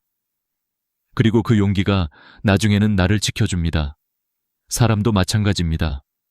만나고 싶은 사람에게 나중에 연락해야지 라고 미루다 보면 결국 다시는 만나지 못할 날이 오기도 합니다. 실제로 많은 어르신들이 가장 후회하는 것 중 하나가 그때 전화라도 한 통 할 걸 이라는 말입니다. 관계는 유지하려는 노력이 있을 때만 계속 이어지고 그 작은 행동이 늦어지면 인연도 멀어집니다. 오늘 생각난 사람이라면 오늘 연락하는 것이 진짜 지혜입니다. 그 한 통의 전화가 누군가의 하루를 바꾸고 나의 마음도 따뜻하게 만들어주니까요. 맞습니다. 오늘이라는 날은 단순한 하루가 아닙니다. 지금 여기에서 사는 법을 배우는 시작점입니다. 작은 행동이라도 오늘 하면 인생이 바뀝니다. 오늘 10분을 걸으면 내일의 몸이 달라지고 오늘 고맙다는 말을 하면 내일의 관계가 달라지고 오늘 웃음을 지으면 내일의 마음이 달라집니다. 반대로 오늘을 미루면 내일도 비어있고 결국 일상도 비게 됩니다. 그래서 오늘의 선택이 곧 내 삶의 품격을 만들게 됩니다.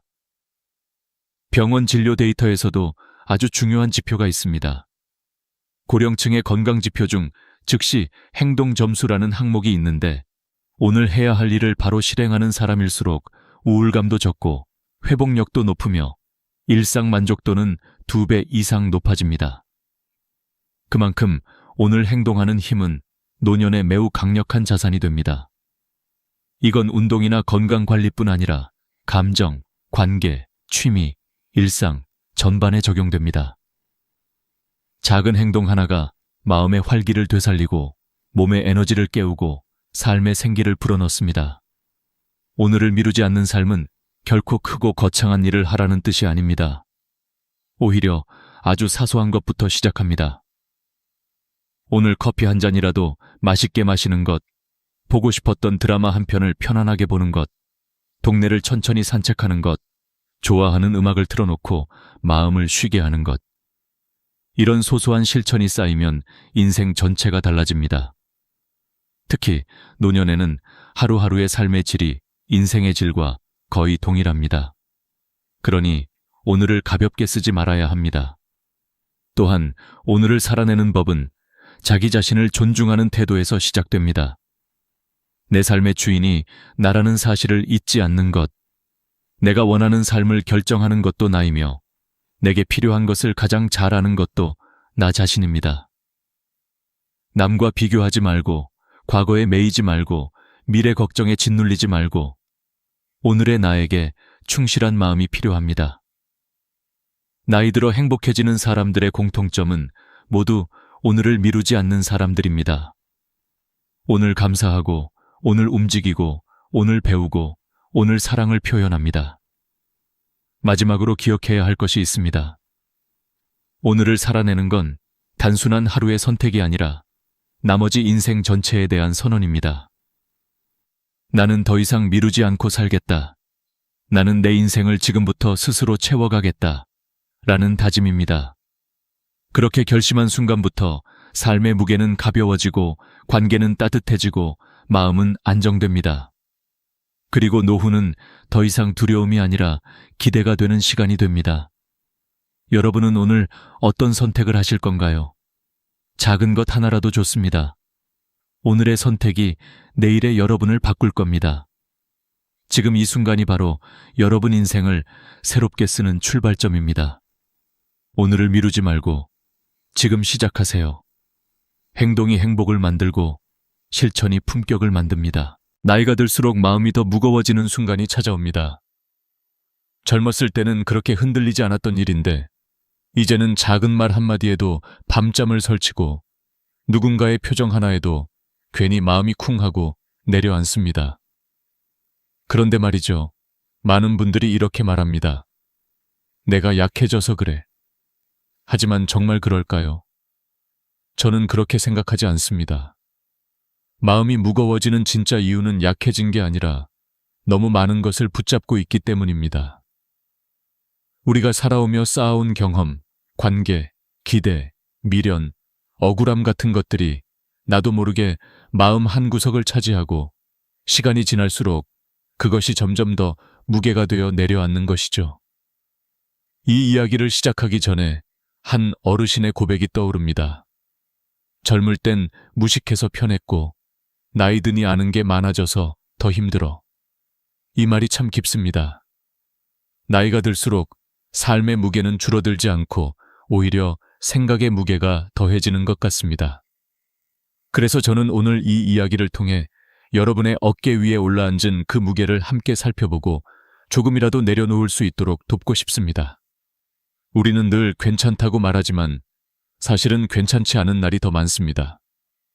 혼자 밥을 먹다가 눈물이 핑 돌 때도 있고 오래 묵혀둔 상처가 문득 떠올라 멍해질 때도 있습니다. 그런데 신기하게도 그 대부분의 고통은 지금 일어나고 있는 일이 아니라 이미 지나간 일 또는 아직 오지 않은 일에서 옵니다. 과거의 후회, 미래의 불안, 사람들의 시선, 그리고 나 자신에 대한 끝없는 평가. 이 모든 것이 마음을 꽉 조여오죠. 법륜 스님은 고통은 쓸데없는 것에 집착해서 생긴다고 하셨습니다. 그렇다면 그 쓸데없는 것은 도대체 무엇일까요? 그것은 바로 내가 놓지 못한 생각들입니다. 손에 쥐고 있는 것이 중요한 게 아니라 놓지 못하고 있는 것이 문제인 거죠. 이쯤에서 질문을 하나 드리고 싶습니다. 지금 당신 마음을 무겁게 누르고 있는 것이 정말 그렇게까지 중요한가요? 혹시 여러분도 이런 경험이 있을 겁니다. 며느리의 말투 하나에 며칠 동안 마음이 불편했던 적, 자식에게 섭섭함을 느끼고도 말하지 못해 혼자 끙끙 앓았던 적, 지나간 실수 하나 때문에 몇 년이 지나도 스스로를 용서하지 못한 적. 그런데 시간이 흐르고 돌아보면 그 감정들이 정말 내 인생을 뒤흔들 만큼 큰 의미가 있었던가요? 많은 분들이 이렇게 말하죠. 그때는 왜 그게 그렇게 화가 났는지 모르겠어. 이 말은 곧 우리가 붙잡고 있던 감정의 상당수가 사실은 놓아도 되는 것이었다는 뜻이기도 합니다. 실제로 한국의 심리상담센터 통계에 따르면 60세 이상 상담 이유 1위가 관계 스트레스, 2위가 감정 조절의 어려움이라고 합니다. 몸보다 마음이 먼저 지치는 나이가 된다는 거죠. 이는 잘못된 것이 아니라 아주 자연스러운 현상입니다. 왜냐하면 우리는 살아오며 너무 많은 것을 쌓아왔기 때문입니다. 그러나 아이러니하게도 바로 그 쌓아온 것이 삶을 무겁게 만드는 짐이 되기도 합니다. 그래서 인생 후반기에는 비우는 공부가 필요합니다. 배우고 채우는 것보다 훨씬 더 중요한 것은 내려놓는 연습입니다. 어느 70대 어르신은 남편의 무뚝뚝한 말투 때문에 평생 상처를 받았다고 합니다. 그런데 어느 날 문득 깨달았다고 합니다. 저 사람은 원래 저런 사람인데 내가 왜 50년 동안 바꿔보겠다고 애를 썼지? 그 순간 마음이 편안해졌다고 하셨어요. 이 이야기는 많은 걸 시사합니다. 우리가 힘들었던 이유는 상대 때문이 아니라 내가 붙잡고 있던 기대 때문이었다는 것이죠. 기대는 사랑의 그림자처럼 보이지만 사실은 상처의 씨앗이 되기도 합니다. 그리고 또 하나, 사람들이 의외로 놓지 못하는 것이 있습니다. 바로 나에 대한 평가입니다.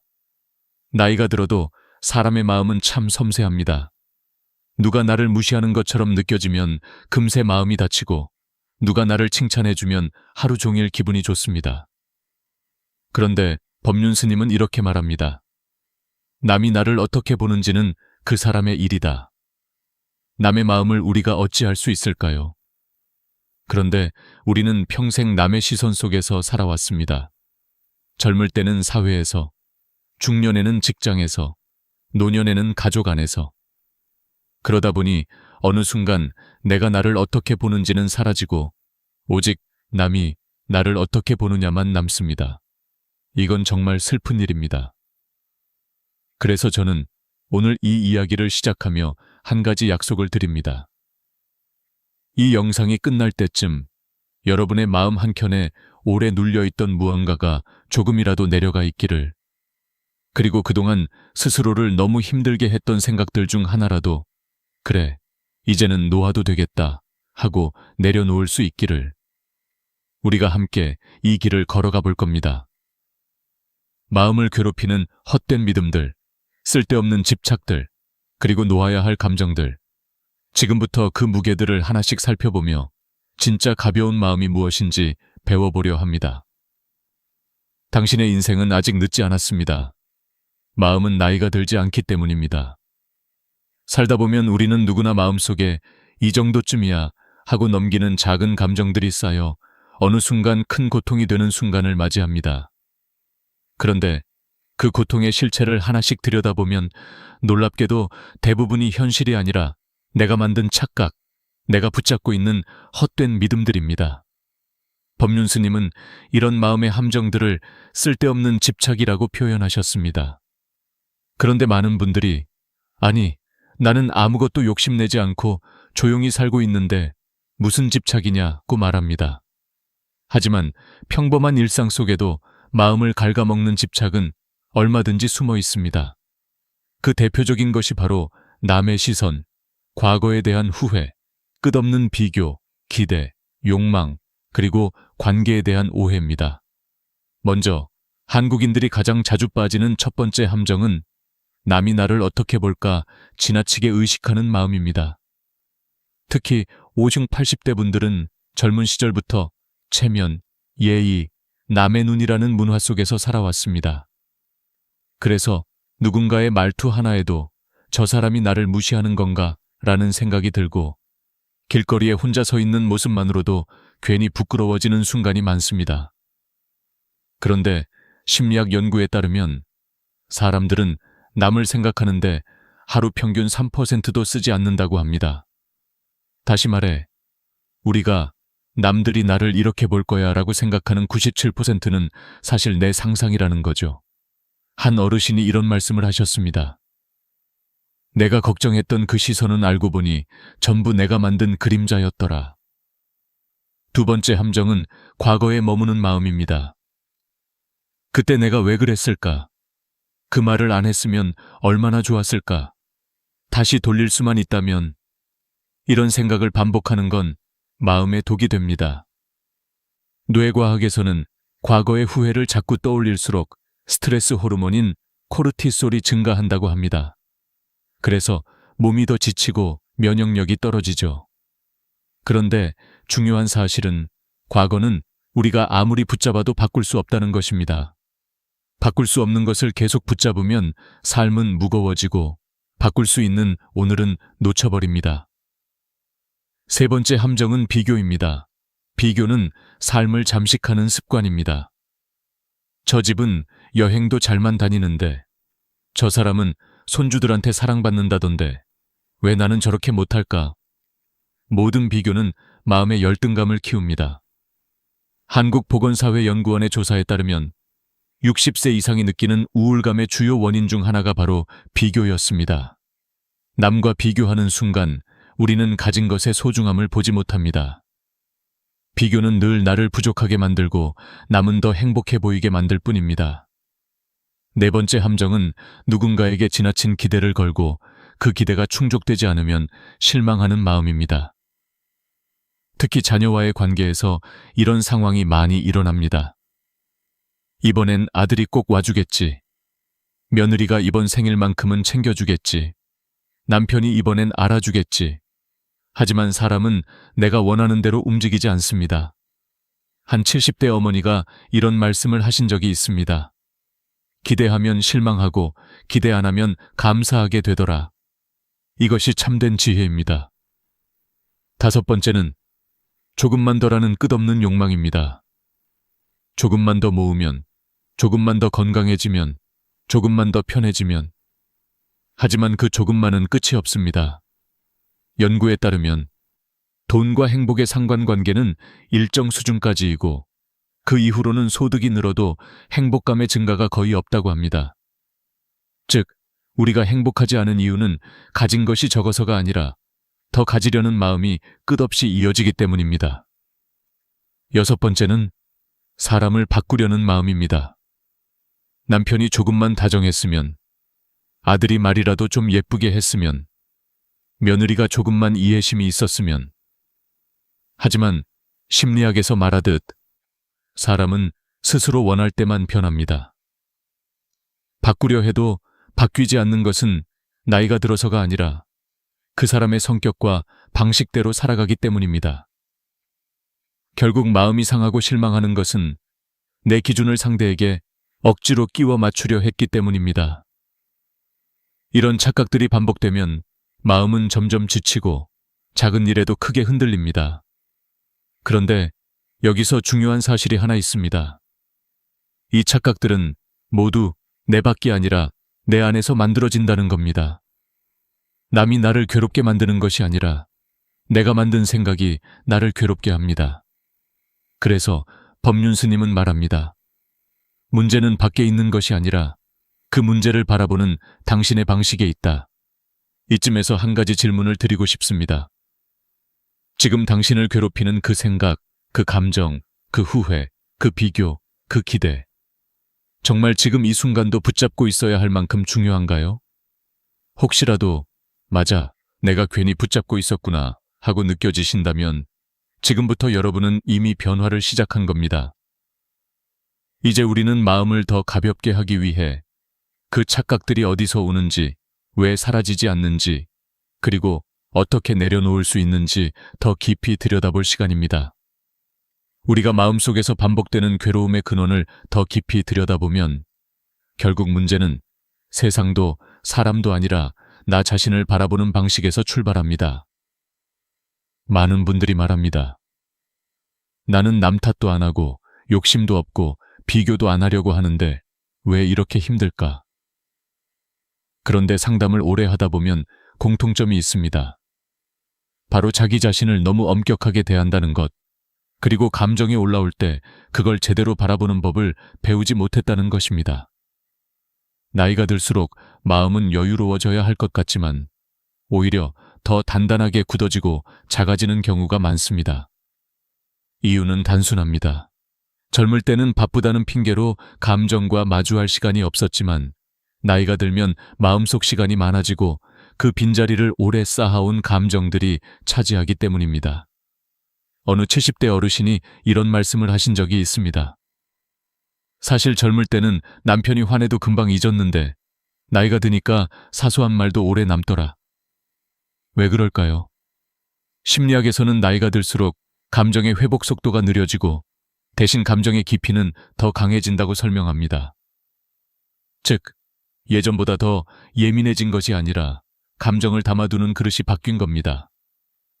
그런데 대부분의 사람들은 이런 변화를 내가 약해졌다고 오해합니다. 사실은 약해진 게 아니라 감정을 다루는 방식이 예전과 같기 때문에 더 힘들어지는 것입니다. 또 하나 중요한 사실이 있습니다. 많은 분들이 평생을 나는 괜찮아 보이려는 삶을 살아왔습니다. 가족에게 강해 보여야 했고, 자식에게 의지가 되어야 했고, 사회에서는 빈틈없는 어른으로 보이기 위해 애를 썼습니다. 그렇게 살다 보니 진짜 나의 감정은 뒤로 밀려났습니다. 그리고 이제는 조금만 상처받아도 내가 왜 이렇게 약해졌지? 라는 자책이 따라붙습니다. 하지만 법륜 스님은 이렇게 말합니다. 자기를 있는 그대로 바라보는 사람이 가장 강한 사람이다. 그런데 있는 그대로 나를 바라본다는 게 말처럼 쉽지 않습니다. 왜냐하면 우리는 평생 누군가에게 인정받아야 의미 있는 존재라고 여겨왔기 때문입니다. 특별히 한국 세대는 성공해야 가치 있다, 참아야 덕이다, 남에게 인정받아야 잘 사는 것이다 라는 기준 속에서 자라왔습니다. 그래서 나이가 들어도 자신의 가치를 남의 반응으로 판단하게 됩니다. 자식이 연락을 자주 하면 좋은 부모, 연락이 뜸하면 부족한 부모라고 생각합니다. 며느리가 예의를 차리면 존중받는다고 느끼고 말투가 조금 차가우면 내가 무시당하는구나 라고 생각합니다. 하지만 이런 방식은 결국 마음을 지치게 만들 뿐입니다. 세계 노인심리학 연구에서는 흥미로운 결과를 보여줍니다. 노년층의 정서적 고통의 70%는 현재의 상황이 아니라 내가 나를 평가하는 방식에서 온다고 합니다. 이는 즉, 외부 문제보다 내면의 시선이 훨씬 큰 영향을 미친다는 뜻입니다. 그래서 마음이 평화로워지기 위해 가장 먼저 해야 할 일은 세상을 바꾸는 것이 아니라 자기 자신과의 관계를 다시 맺는 것입니다. 이 과정에서 중요한 것이 바로 자기 관찰, 셀프 observation입니다. 감정이 올라올 때 왜 나한테 이런 감정이 생겼지? 라고 한 템포 쉬고 들여다보는 것만으로 마음은 놀라울 정도로 가벼워집니다. 예를 들어 며느리의 말투가 서운할 때 단순히 저 사람은 나한테 예의가 없어라고 느끼는 것이 아니라 왜 나는 저 말투에 이렇게 흔들릴까? 그동안 쌓였던 감정이 오늘 터진 걸까? 혹시 내가 스스로를 너무 외롭게 만들고 있던 건 아닐까? 라고 바라보면 전혀 다른 해석이 가능합니다. 감정은 나에게 알려주는 신호이지 반드시 따라야 하는 명령이 아닙니다. 또 한 가지 중요한 점은 우리가 자주 남을 바꾸려는 마음을 갖는 이유도 사실 나를 있는 그대로 보기 어렵기 때문입니다. 남편이 변하지 않으면 내가 힘들다고 느끼고 자식이 나를 이해해주지 않으면 내 가치가 흔들리는 것처럼 여깁니다. 하지만 그 근원에는 스스로를 충분히 인정하지 못한 마음이 있습니다. 그래서 누군가에게 기대고 누군가가 나를 만족시키기를 바라게 되고 그 기대가 깨질 때 더 크게 아픕니다. 이쯤에서 한 가지 깨달음이 찾아옵니다. 우리가 진짜 내려놓아야 할 것은 사람도 상황도 아닙니다. 내가 만들어낸 나에 대한 오해입니다. 나는 외로운 사람이다. 나는 부족한 사람이다. 나는 인정받아야 가치 있는 사람이다. 나는 누군가의 사랑이 있어야 편하다. 이런 생각들이 결국 내 삶 전체를 가두고 있었던 것입니다. 그리고 이 생각들을 내려놓는 순간 놀랍게도 마음의 고통은 가벼워지기 시작합니다. 이제부터 우리는 나를 보는 눈을 바꾸는 법을 배우게 될 것입니다. 외부의 문제를 해결하려는 것보다 내 안의 렌즈를 바꾸는 것이 훨씬 빠르고 강력한 변화를 가져옵니다. 마음의 고통은 어떤 특별한 해결책이 필요한 것이 아닙니다. 단지 나를 바로 보는 법을 배우면 됩니다. 그리고 그 순간부터 관계도 달라지고 일상도 달라지고 무엇보다 마음이 달라집니다. 지금 이 순간 당신은 이미 그 변화를 향해 한 걸음을 내디뎠습니다. 우리는 평생 동안 행복은 조금만 더 가면 찾아올 것이다 라는 믿음을 품고 살아왔습니다. 자식이 자리 잡으면, 노후 자금이 어느 정도 모이면, 건강이 조금만 나아지면, 혹은 지금의 어려운 시기가 지나가기만 하면 그때쯤은 웃을 수 있지 않을까 하고 기대합니다. 하지만 인생을 오래 살아온 어르신들의 공통된 고백은 이렇습니다. 기다린 행복은 오지 않더라. 이 말은 결코 허무주의가 아닙니다. 오히려 아주 중요한 진리를 담고 있습니다. 행복은 미래의 사건이 아니라 지금 이 순간의 상태라는 것입니다. 법륜 스님은 행복은 먼 미래에 숨어 있는 것이 아니라 지금 마음이 열릴 때 찾아온다고 말씀하십니다. 이 말은 단순한 위로가 아니라 뇌과학에서도 증명된 사실입니다. 실제로 하버드 대학교의 성인 발달 연구에 따르면 인간의 행복은 환경보다 해석, 소유보다 태도, 미래의 목표보다 현재의 만족감에 훨씬 더 크게 좌우됩니다. 다시 말해, 상황이 좋아져야 행복해지는 것이 아니라 지금 이 순간을 받아들일 때 행복의 문이 열린다는 것입니다. 하지만 우리는 대부분 마음의 렌즈가 과거와 미래로 향해 있습니다. 과거의 실수, 상처, 후회는 여전히 마음 한쪽을 찌르고 있고 미래의 불안, 걱정, 가능성은 또 다른 무게가 되어 어깨에 내려앉습니다. 그 무게를 견디다 보니 정작 지금이라는 순간은 비어버립니다. 지금의 햇살, 지금의 바람, 지금 내 눈앞에 있는 사람, 이 모든 것이 지나쳐갑니다. 그래서 행복은 늘 내 삶의 옆을 스쳐 지나가기만 합니다. 한 80대 어르신에게 어느 날 질문을 드린 적이 있습니다. 선생님은 언제 가장 행복하셨나요? 오래 생각하던 그분은 이렇게 답하셨습니다. 행복한 줄 모르고 살던 때가 가장 행복했지. 이 말 속에는 우리의 삶이 담겨 있습니다. 우리는 행복을 특별한 순간에서 찾으려 하지만 사실은 일상 속 작은 장면들이 가장 따뜻한 행복을 만들어냅니다. 손주가 건넨 작은 메모지, 아침 햇빛에 반짝이는 창문, 식탁 위에 놓인 따뜻한 국 한 그릇. 이런 순간이 모여 하루를 만들고 하루가 모여 삶을 만듭니다. 그런데 우리는 늘 조금 더 큰 행복을 찾느라 이 소중한 조각들을 놓치고 있습니다. 또 하나 중요한 진실이 있습니다. 우리가 생각하는 행복의 조건, 돈, 건강, 관계, 성취 이런 것들이 실제로는 행복의 절반도 채우지 못한다는 사실입니다. 영국 심리학회 연구에 따르면 행복을 결정하는 요소 중 40%는 마음가짐, 10%는 환경, 50%는 선택과 행동이라고 합니다. 즉, 건강이 조금 나빠져도, 돈이 조금 모자라도, 관계가 완벽하지 않아도 행복할 수 있는 여지는 충분히 남아있다는 뜻입니다. 그러나 많은 사람들은 환경이 완벽해야 행복할 수 있다고 착각합니다. 바로 이 착각이 우리를 평생 지치게 만드는 것입니다. 그리고 또 하나, 행복을 방해하는 대표적인 심리적 요소가 있습니다. 바로 나는 아직 준비가 안 됐다는 마음입니다. 많은 사람들이 행복을 미룹니다. 조금만 더 수고하면, 조금만 더 참으면, 조금만 더 기다리면 행복이 따라올 거라고 믿습니다. 하지만 실제로는 그 조금만은 평생 끝나지 않습니다. 결국 그 과정에서 중요한 시간이 흘러가고, 몸은 늙어가고, 관계는 멀어지고, 마음은 지쳐갑니다. 결국 어르신들이 말하죠. 행복을 미루는 동안 청춘도 기회도 다 지나가더라. 법륜 스님은 이렇게 말씀하십니다. 행복은 지금을 인정하는 순간 시작된다. 이 말은 우리가 가진 오랜 착각을 뒤흔듭니다. 행복은 미래에서 우리에게 걸어오는 것이 아니라 지금 내가 선택하는 것입니다. 어떤 상황이든 오늘의 작은 기쁨을 발견할 수 있다면 그것이 바로 행복입니다.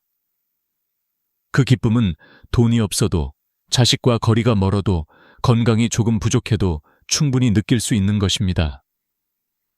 심장내과 의사들의 연구에서도 한 가지 공통적인 결과가 나옵니다. 현재에 집중하는 사람일수록 혈압과 불안 수치가 낮고 수면의 질이 높다는 것입니다. 반대로 과거에 머물거나 미래 걱정이 많은 사람들은 만성 스트레스와 긴장으로 인해 면역력도 떨어지고 우울감이 깊어질 가능성이 높습니다. 즉, 지금 이 순간을 사는 것은 단순한 정신적인 위로가 아니라 몸을 지키는 건강한 선택이기도 합니다. 그렇다면 우리는 어떻게 해야 지금 이 순간을 살 수 있을까요?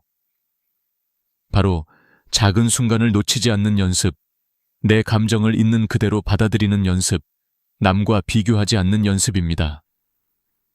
이런 작은 실천들이 쌓여 마음의 평화를 만들어냅니다. 행복은 멀리 있지 않습니다. 너무 멀리 찾느라 보지 못했을 뿐, 사실 늘 우리 곁에 있었습니다. 지금 이 순간 숨을 들이쉬고 내쉬는 것, 따뜻한 차 한 모금, 창밖으로 스며드는 햇빛, 누군가 건넨 짧은 안부 인사. 이 평범한 순간들이 바로 당신의 행복입니다. 지금 이 순간을 다시 바라보는 것이 바로 새로운 삶의 시작입니다. 행복이 지금 이 순간에 있다는 사실을 깨닫고 나면 다음으로 중요한 것은 그 행복을 지켜낼 습관입니다.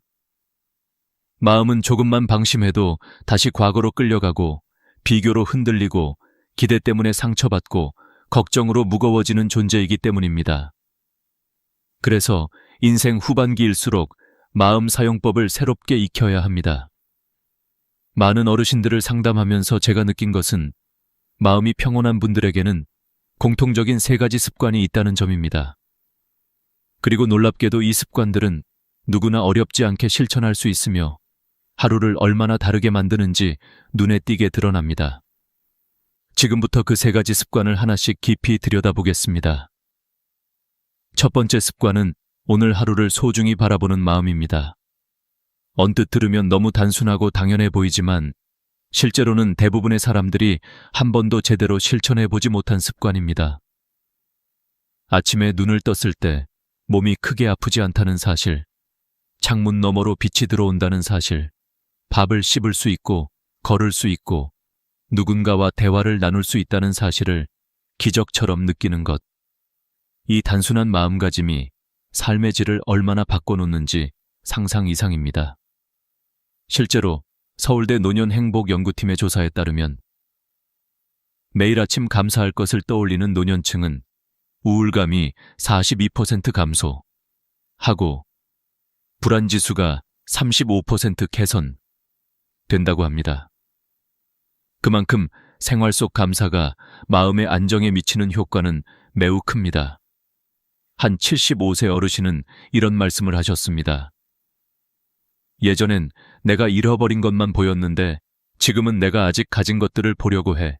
그랬더니 마음이 훨씬 편해졌지. 이 말은 단순한 위로가 아니라 삶을 바꾸는 법칙입니다. 보는 관점이 바뀌는 순간 하루가 달라집니다. 두 번째 습관은 내 감정과 반응을 알아차리는 연습입니다. 많은 분들이 내가 화내고 싶어서 화를 내는 게 아니다.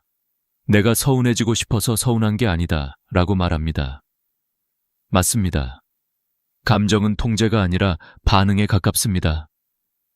문제는 감정 그 자체가 아니라 그 감정이 올라왔을 때 내가 어떻게 반응하는가입니다. 실제로 심리학에서는 감정이 생겨난 순간부터 사라지기까지 평균 90초가 걸린다고 합니다. 그 짧은 시간을 잘 다루면 감정이 더 깊어지지 않고 흘러갑니다. 예를 들어 며느리의 말투가 마음에 걸릴 때, 남편의 무뚝뚝한 태도 때문에 기분이 나빠질 때, 자식의 무심함을 느끼는 순간, 바로 그 순간 스스로에게 이렇게 물어보는 것입니다. 지금 내가 왜 이렇게 흔들릴까? 이 감정은 사실 오래 쌓여있던 감정이 올라온 건 아닐까? 혹시 내가 요즘 외로워서 작은 말에도 더 민감해진 건 아닐까?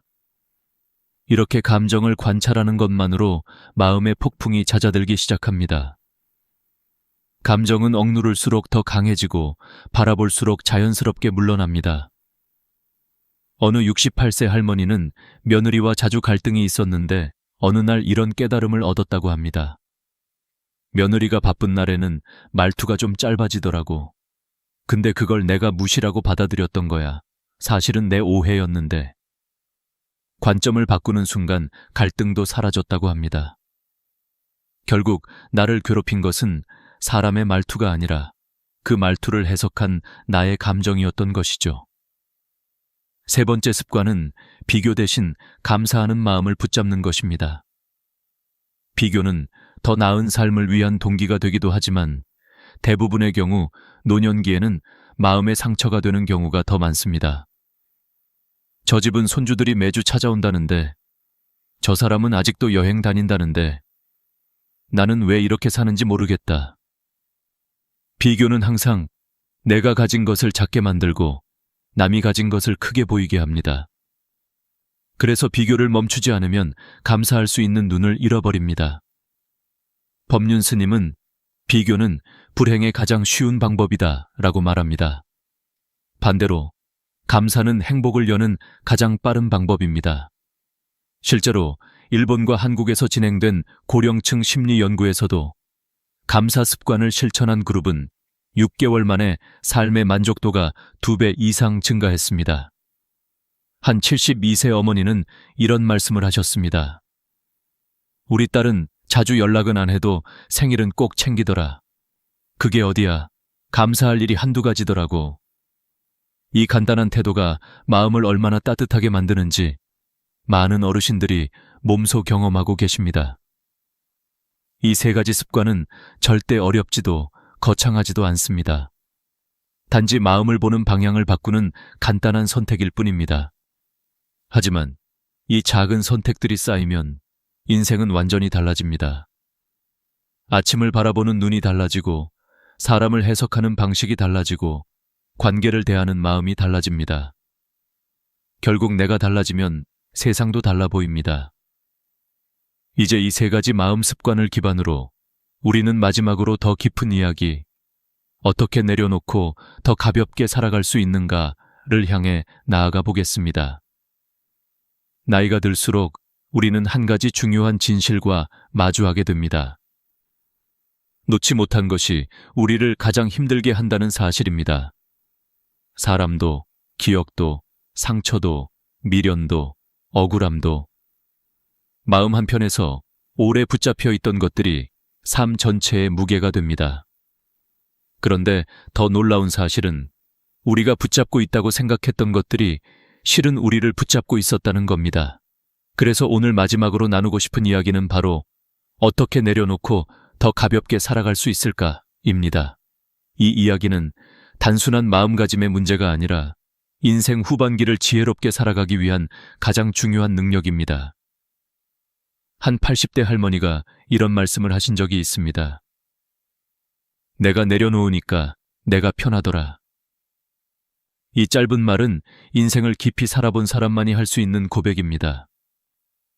우리는 흔히 참고 견디는 것이 인내라고 생각하지만 진짜 인내는 때로는 내려놓는 용기에서 시작됩니다. 내려놓는다는 것은 포기나 패배가 아니라 나를 지키는 방법입니다. 더 이상 나를 괴롭히는 생각에 에너지를 쓰지 않고 내 마음을 옥죄는 감정에 묶이지 않는 것. 바로 그것이 내려놓기의 본질입니다. 그렇다면 무엇부터 내려놓아야 할까요? 법륜 스님은 이렇게 말씀하십니다. 내가 컨트롤할 수 없는 것부터 놓아라. 이 말은 인생 후반기의 핵심 지혜입니다. 왜냐하면 우리가 가장 많이 괴로워하는 부분이 바로 내가 바꿀 수 없는 것들이기 때문입니다. 남의 말, 남의 성격, 남의 감정, 남의 행동. 이 모든 것은 내가 어떻게 해도 바뀌지 않습니다. 하지만 우리는 평생 그것을 바꿔보겠다며 마음을 소모하고 기대하고 실망하고 상처받습니다. 그래서 내려놓기의 첫 단계는 내 힘으로 바꿀 수 없는 것들을 손에서 내려놓는 것입니다. 예를 들어 자식이 자주 찾아오지 않는다고 해서 그것을 붙잡고 서운함을 계속 쌓는다면 결국 고통은 나의 몫입니다. 어느 70대 어르신은 이렇게 깨달았다고 합니다. 예전에는 자식이 안 오면 서운했는데 이제는 바쁜가 보다. 그럼 난 오늘 나를 위해 뭘 해볼까 하고 생각을 바꾸니까 마음이 편해졌어요. 바뀐 건 자식이 아니라 그 어르신의 관점입니다. 내려놓는다는 건 결국 세상을 바꾸는 것이 아니라 내가 세상을 바라보는 방식을 바꾸는 일입니다. 또 한 가지, 내려놓기 위해 반드시 알아야 할 중요한 사실이 있습니다. 감정은 붙잡는다고 사라지지 않는다는 것입니다. 억울함, 분노, 서운함, 외로움은 억누르면 억누를수록 커지고 무시하면 무시할수록 마음 깊은 곳에 남아 생채기를 남깁니다. 내려놓기란 감정을 억누르는 것이 아니라 그 감정을 있음으로 인정하고 더 이상 그 감정에 매달리지 않는 것입니다. 내가 이런 감정을 느끼고 있구나. 이 단순한 인정은 마음 치유의 첫걸음입니다. 심리학에서는 이를 감정 거리두기라고 부릅니다. 감정을 나로 동일시하지 않고 하나의 현상으로 바라보는 것입니다. 이 방법을 사용하면 감정은 점점 힘을 잃고 자연스럽게 흘러갑니다. 마치 흐르는 물을 손으로 움켜쥘 수 없듯이 감정도 억지로 잡을수록 고통은 깊어집니다. 하지만 흘러가도록 두면 마음은 점점 가벼워집니다. 그리고 내려놓기의 마지막 단계는 내가 붙잡고 있는 나에 대한 오해를 내려놓는 것입니다. 많은 분들이 이렇게 생각합니다. 나는 부족한 사람이다. 나는 늙어서 할 수 있는 게 없다. 나는 외로운 사람이다. 하지만 실제로 사람을 가장 갇히게 만드는 건 주변 환경이 아니라 자기 자신에 대한 잘못된 정의입니다. 스스로를 작게 규정하면 마음도 작아지고 삶도 작아집니다. 반대로 지금의 나도 충분하다. 나는 나답게 살아도 괜찮다. 나를 인정하는 순간 나의 삶은 다시 시작된다 라고 받아들이는 순간 마음은 놀라울 정도로 회복합니다. 이쯤에서 한 어르신의 이야기를 소개하고 싶습니다. 젊을 때부터 남편에게 받은 상처를 평생 잊지 못하고 살아오던 78세 할머니가 있었습니다. 어느 날 그분은 상담 중 이렇게 말했습니다. 사실 남편은 그대로인데 내가 그 사람을 바라보는 마음만 바꾸니까 평생 안 되던 게 하루 만에 되더라고요. 이 말은 내려놓음의 본질을 정확히 보여줍니다. 상황은 변하지 않아도 마음이 변하면 삶이 변합니다. 인생의 후반부는 잡는 삶이 아니라 놓는 삶이어야 합니다. 잡아야 살 수 있었던 젊은 시절과 달리 놓아야 더 깊어지고 더 따뜻해지는 것이 바로 50대 이후의 인생입니다. 내려놓으면 마음이 비워지고 비워지면 여유가 들어오고 여유가 들어오면 행복이 자리합니다. 마지막으로 오늘 이 긴 여정을 함께 걸어온 여러분께 한 가지 말씀을 드리고 싶습니다. 행복은 먼 곳에 있지 않습니다. 당신이 지금 마음을 조금 더 부드럽게 내려놓는 그 순간에 이미 시작됩니다. 지금의 당신은 충분히 잘 살아오셨고 앞으로도 충분히 행복해질 수 있는 사람입니다.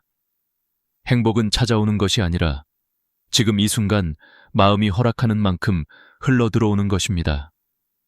이 영상이 당신 마음에 작은 따뜻함이라도 불어넣었다면 그것만으로도 오늘은 의미 있는 하루입니다.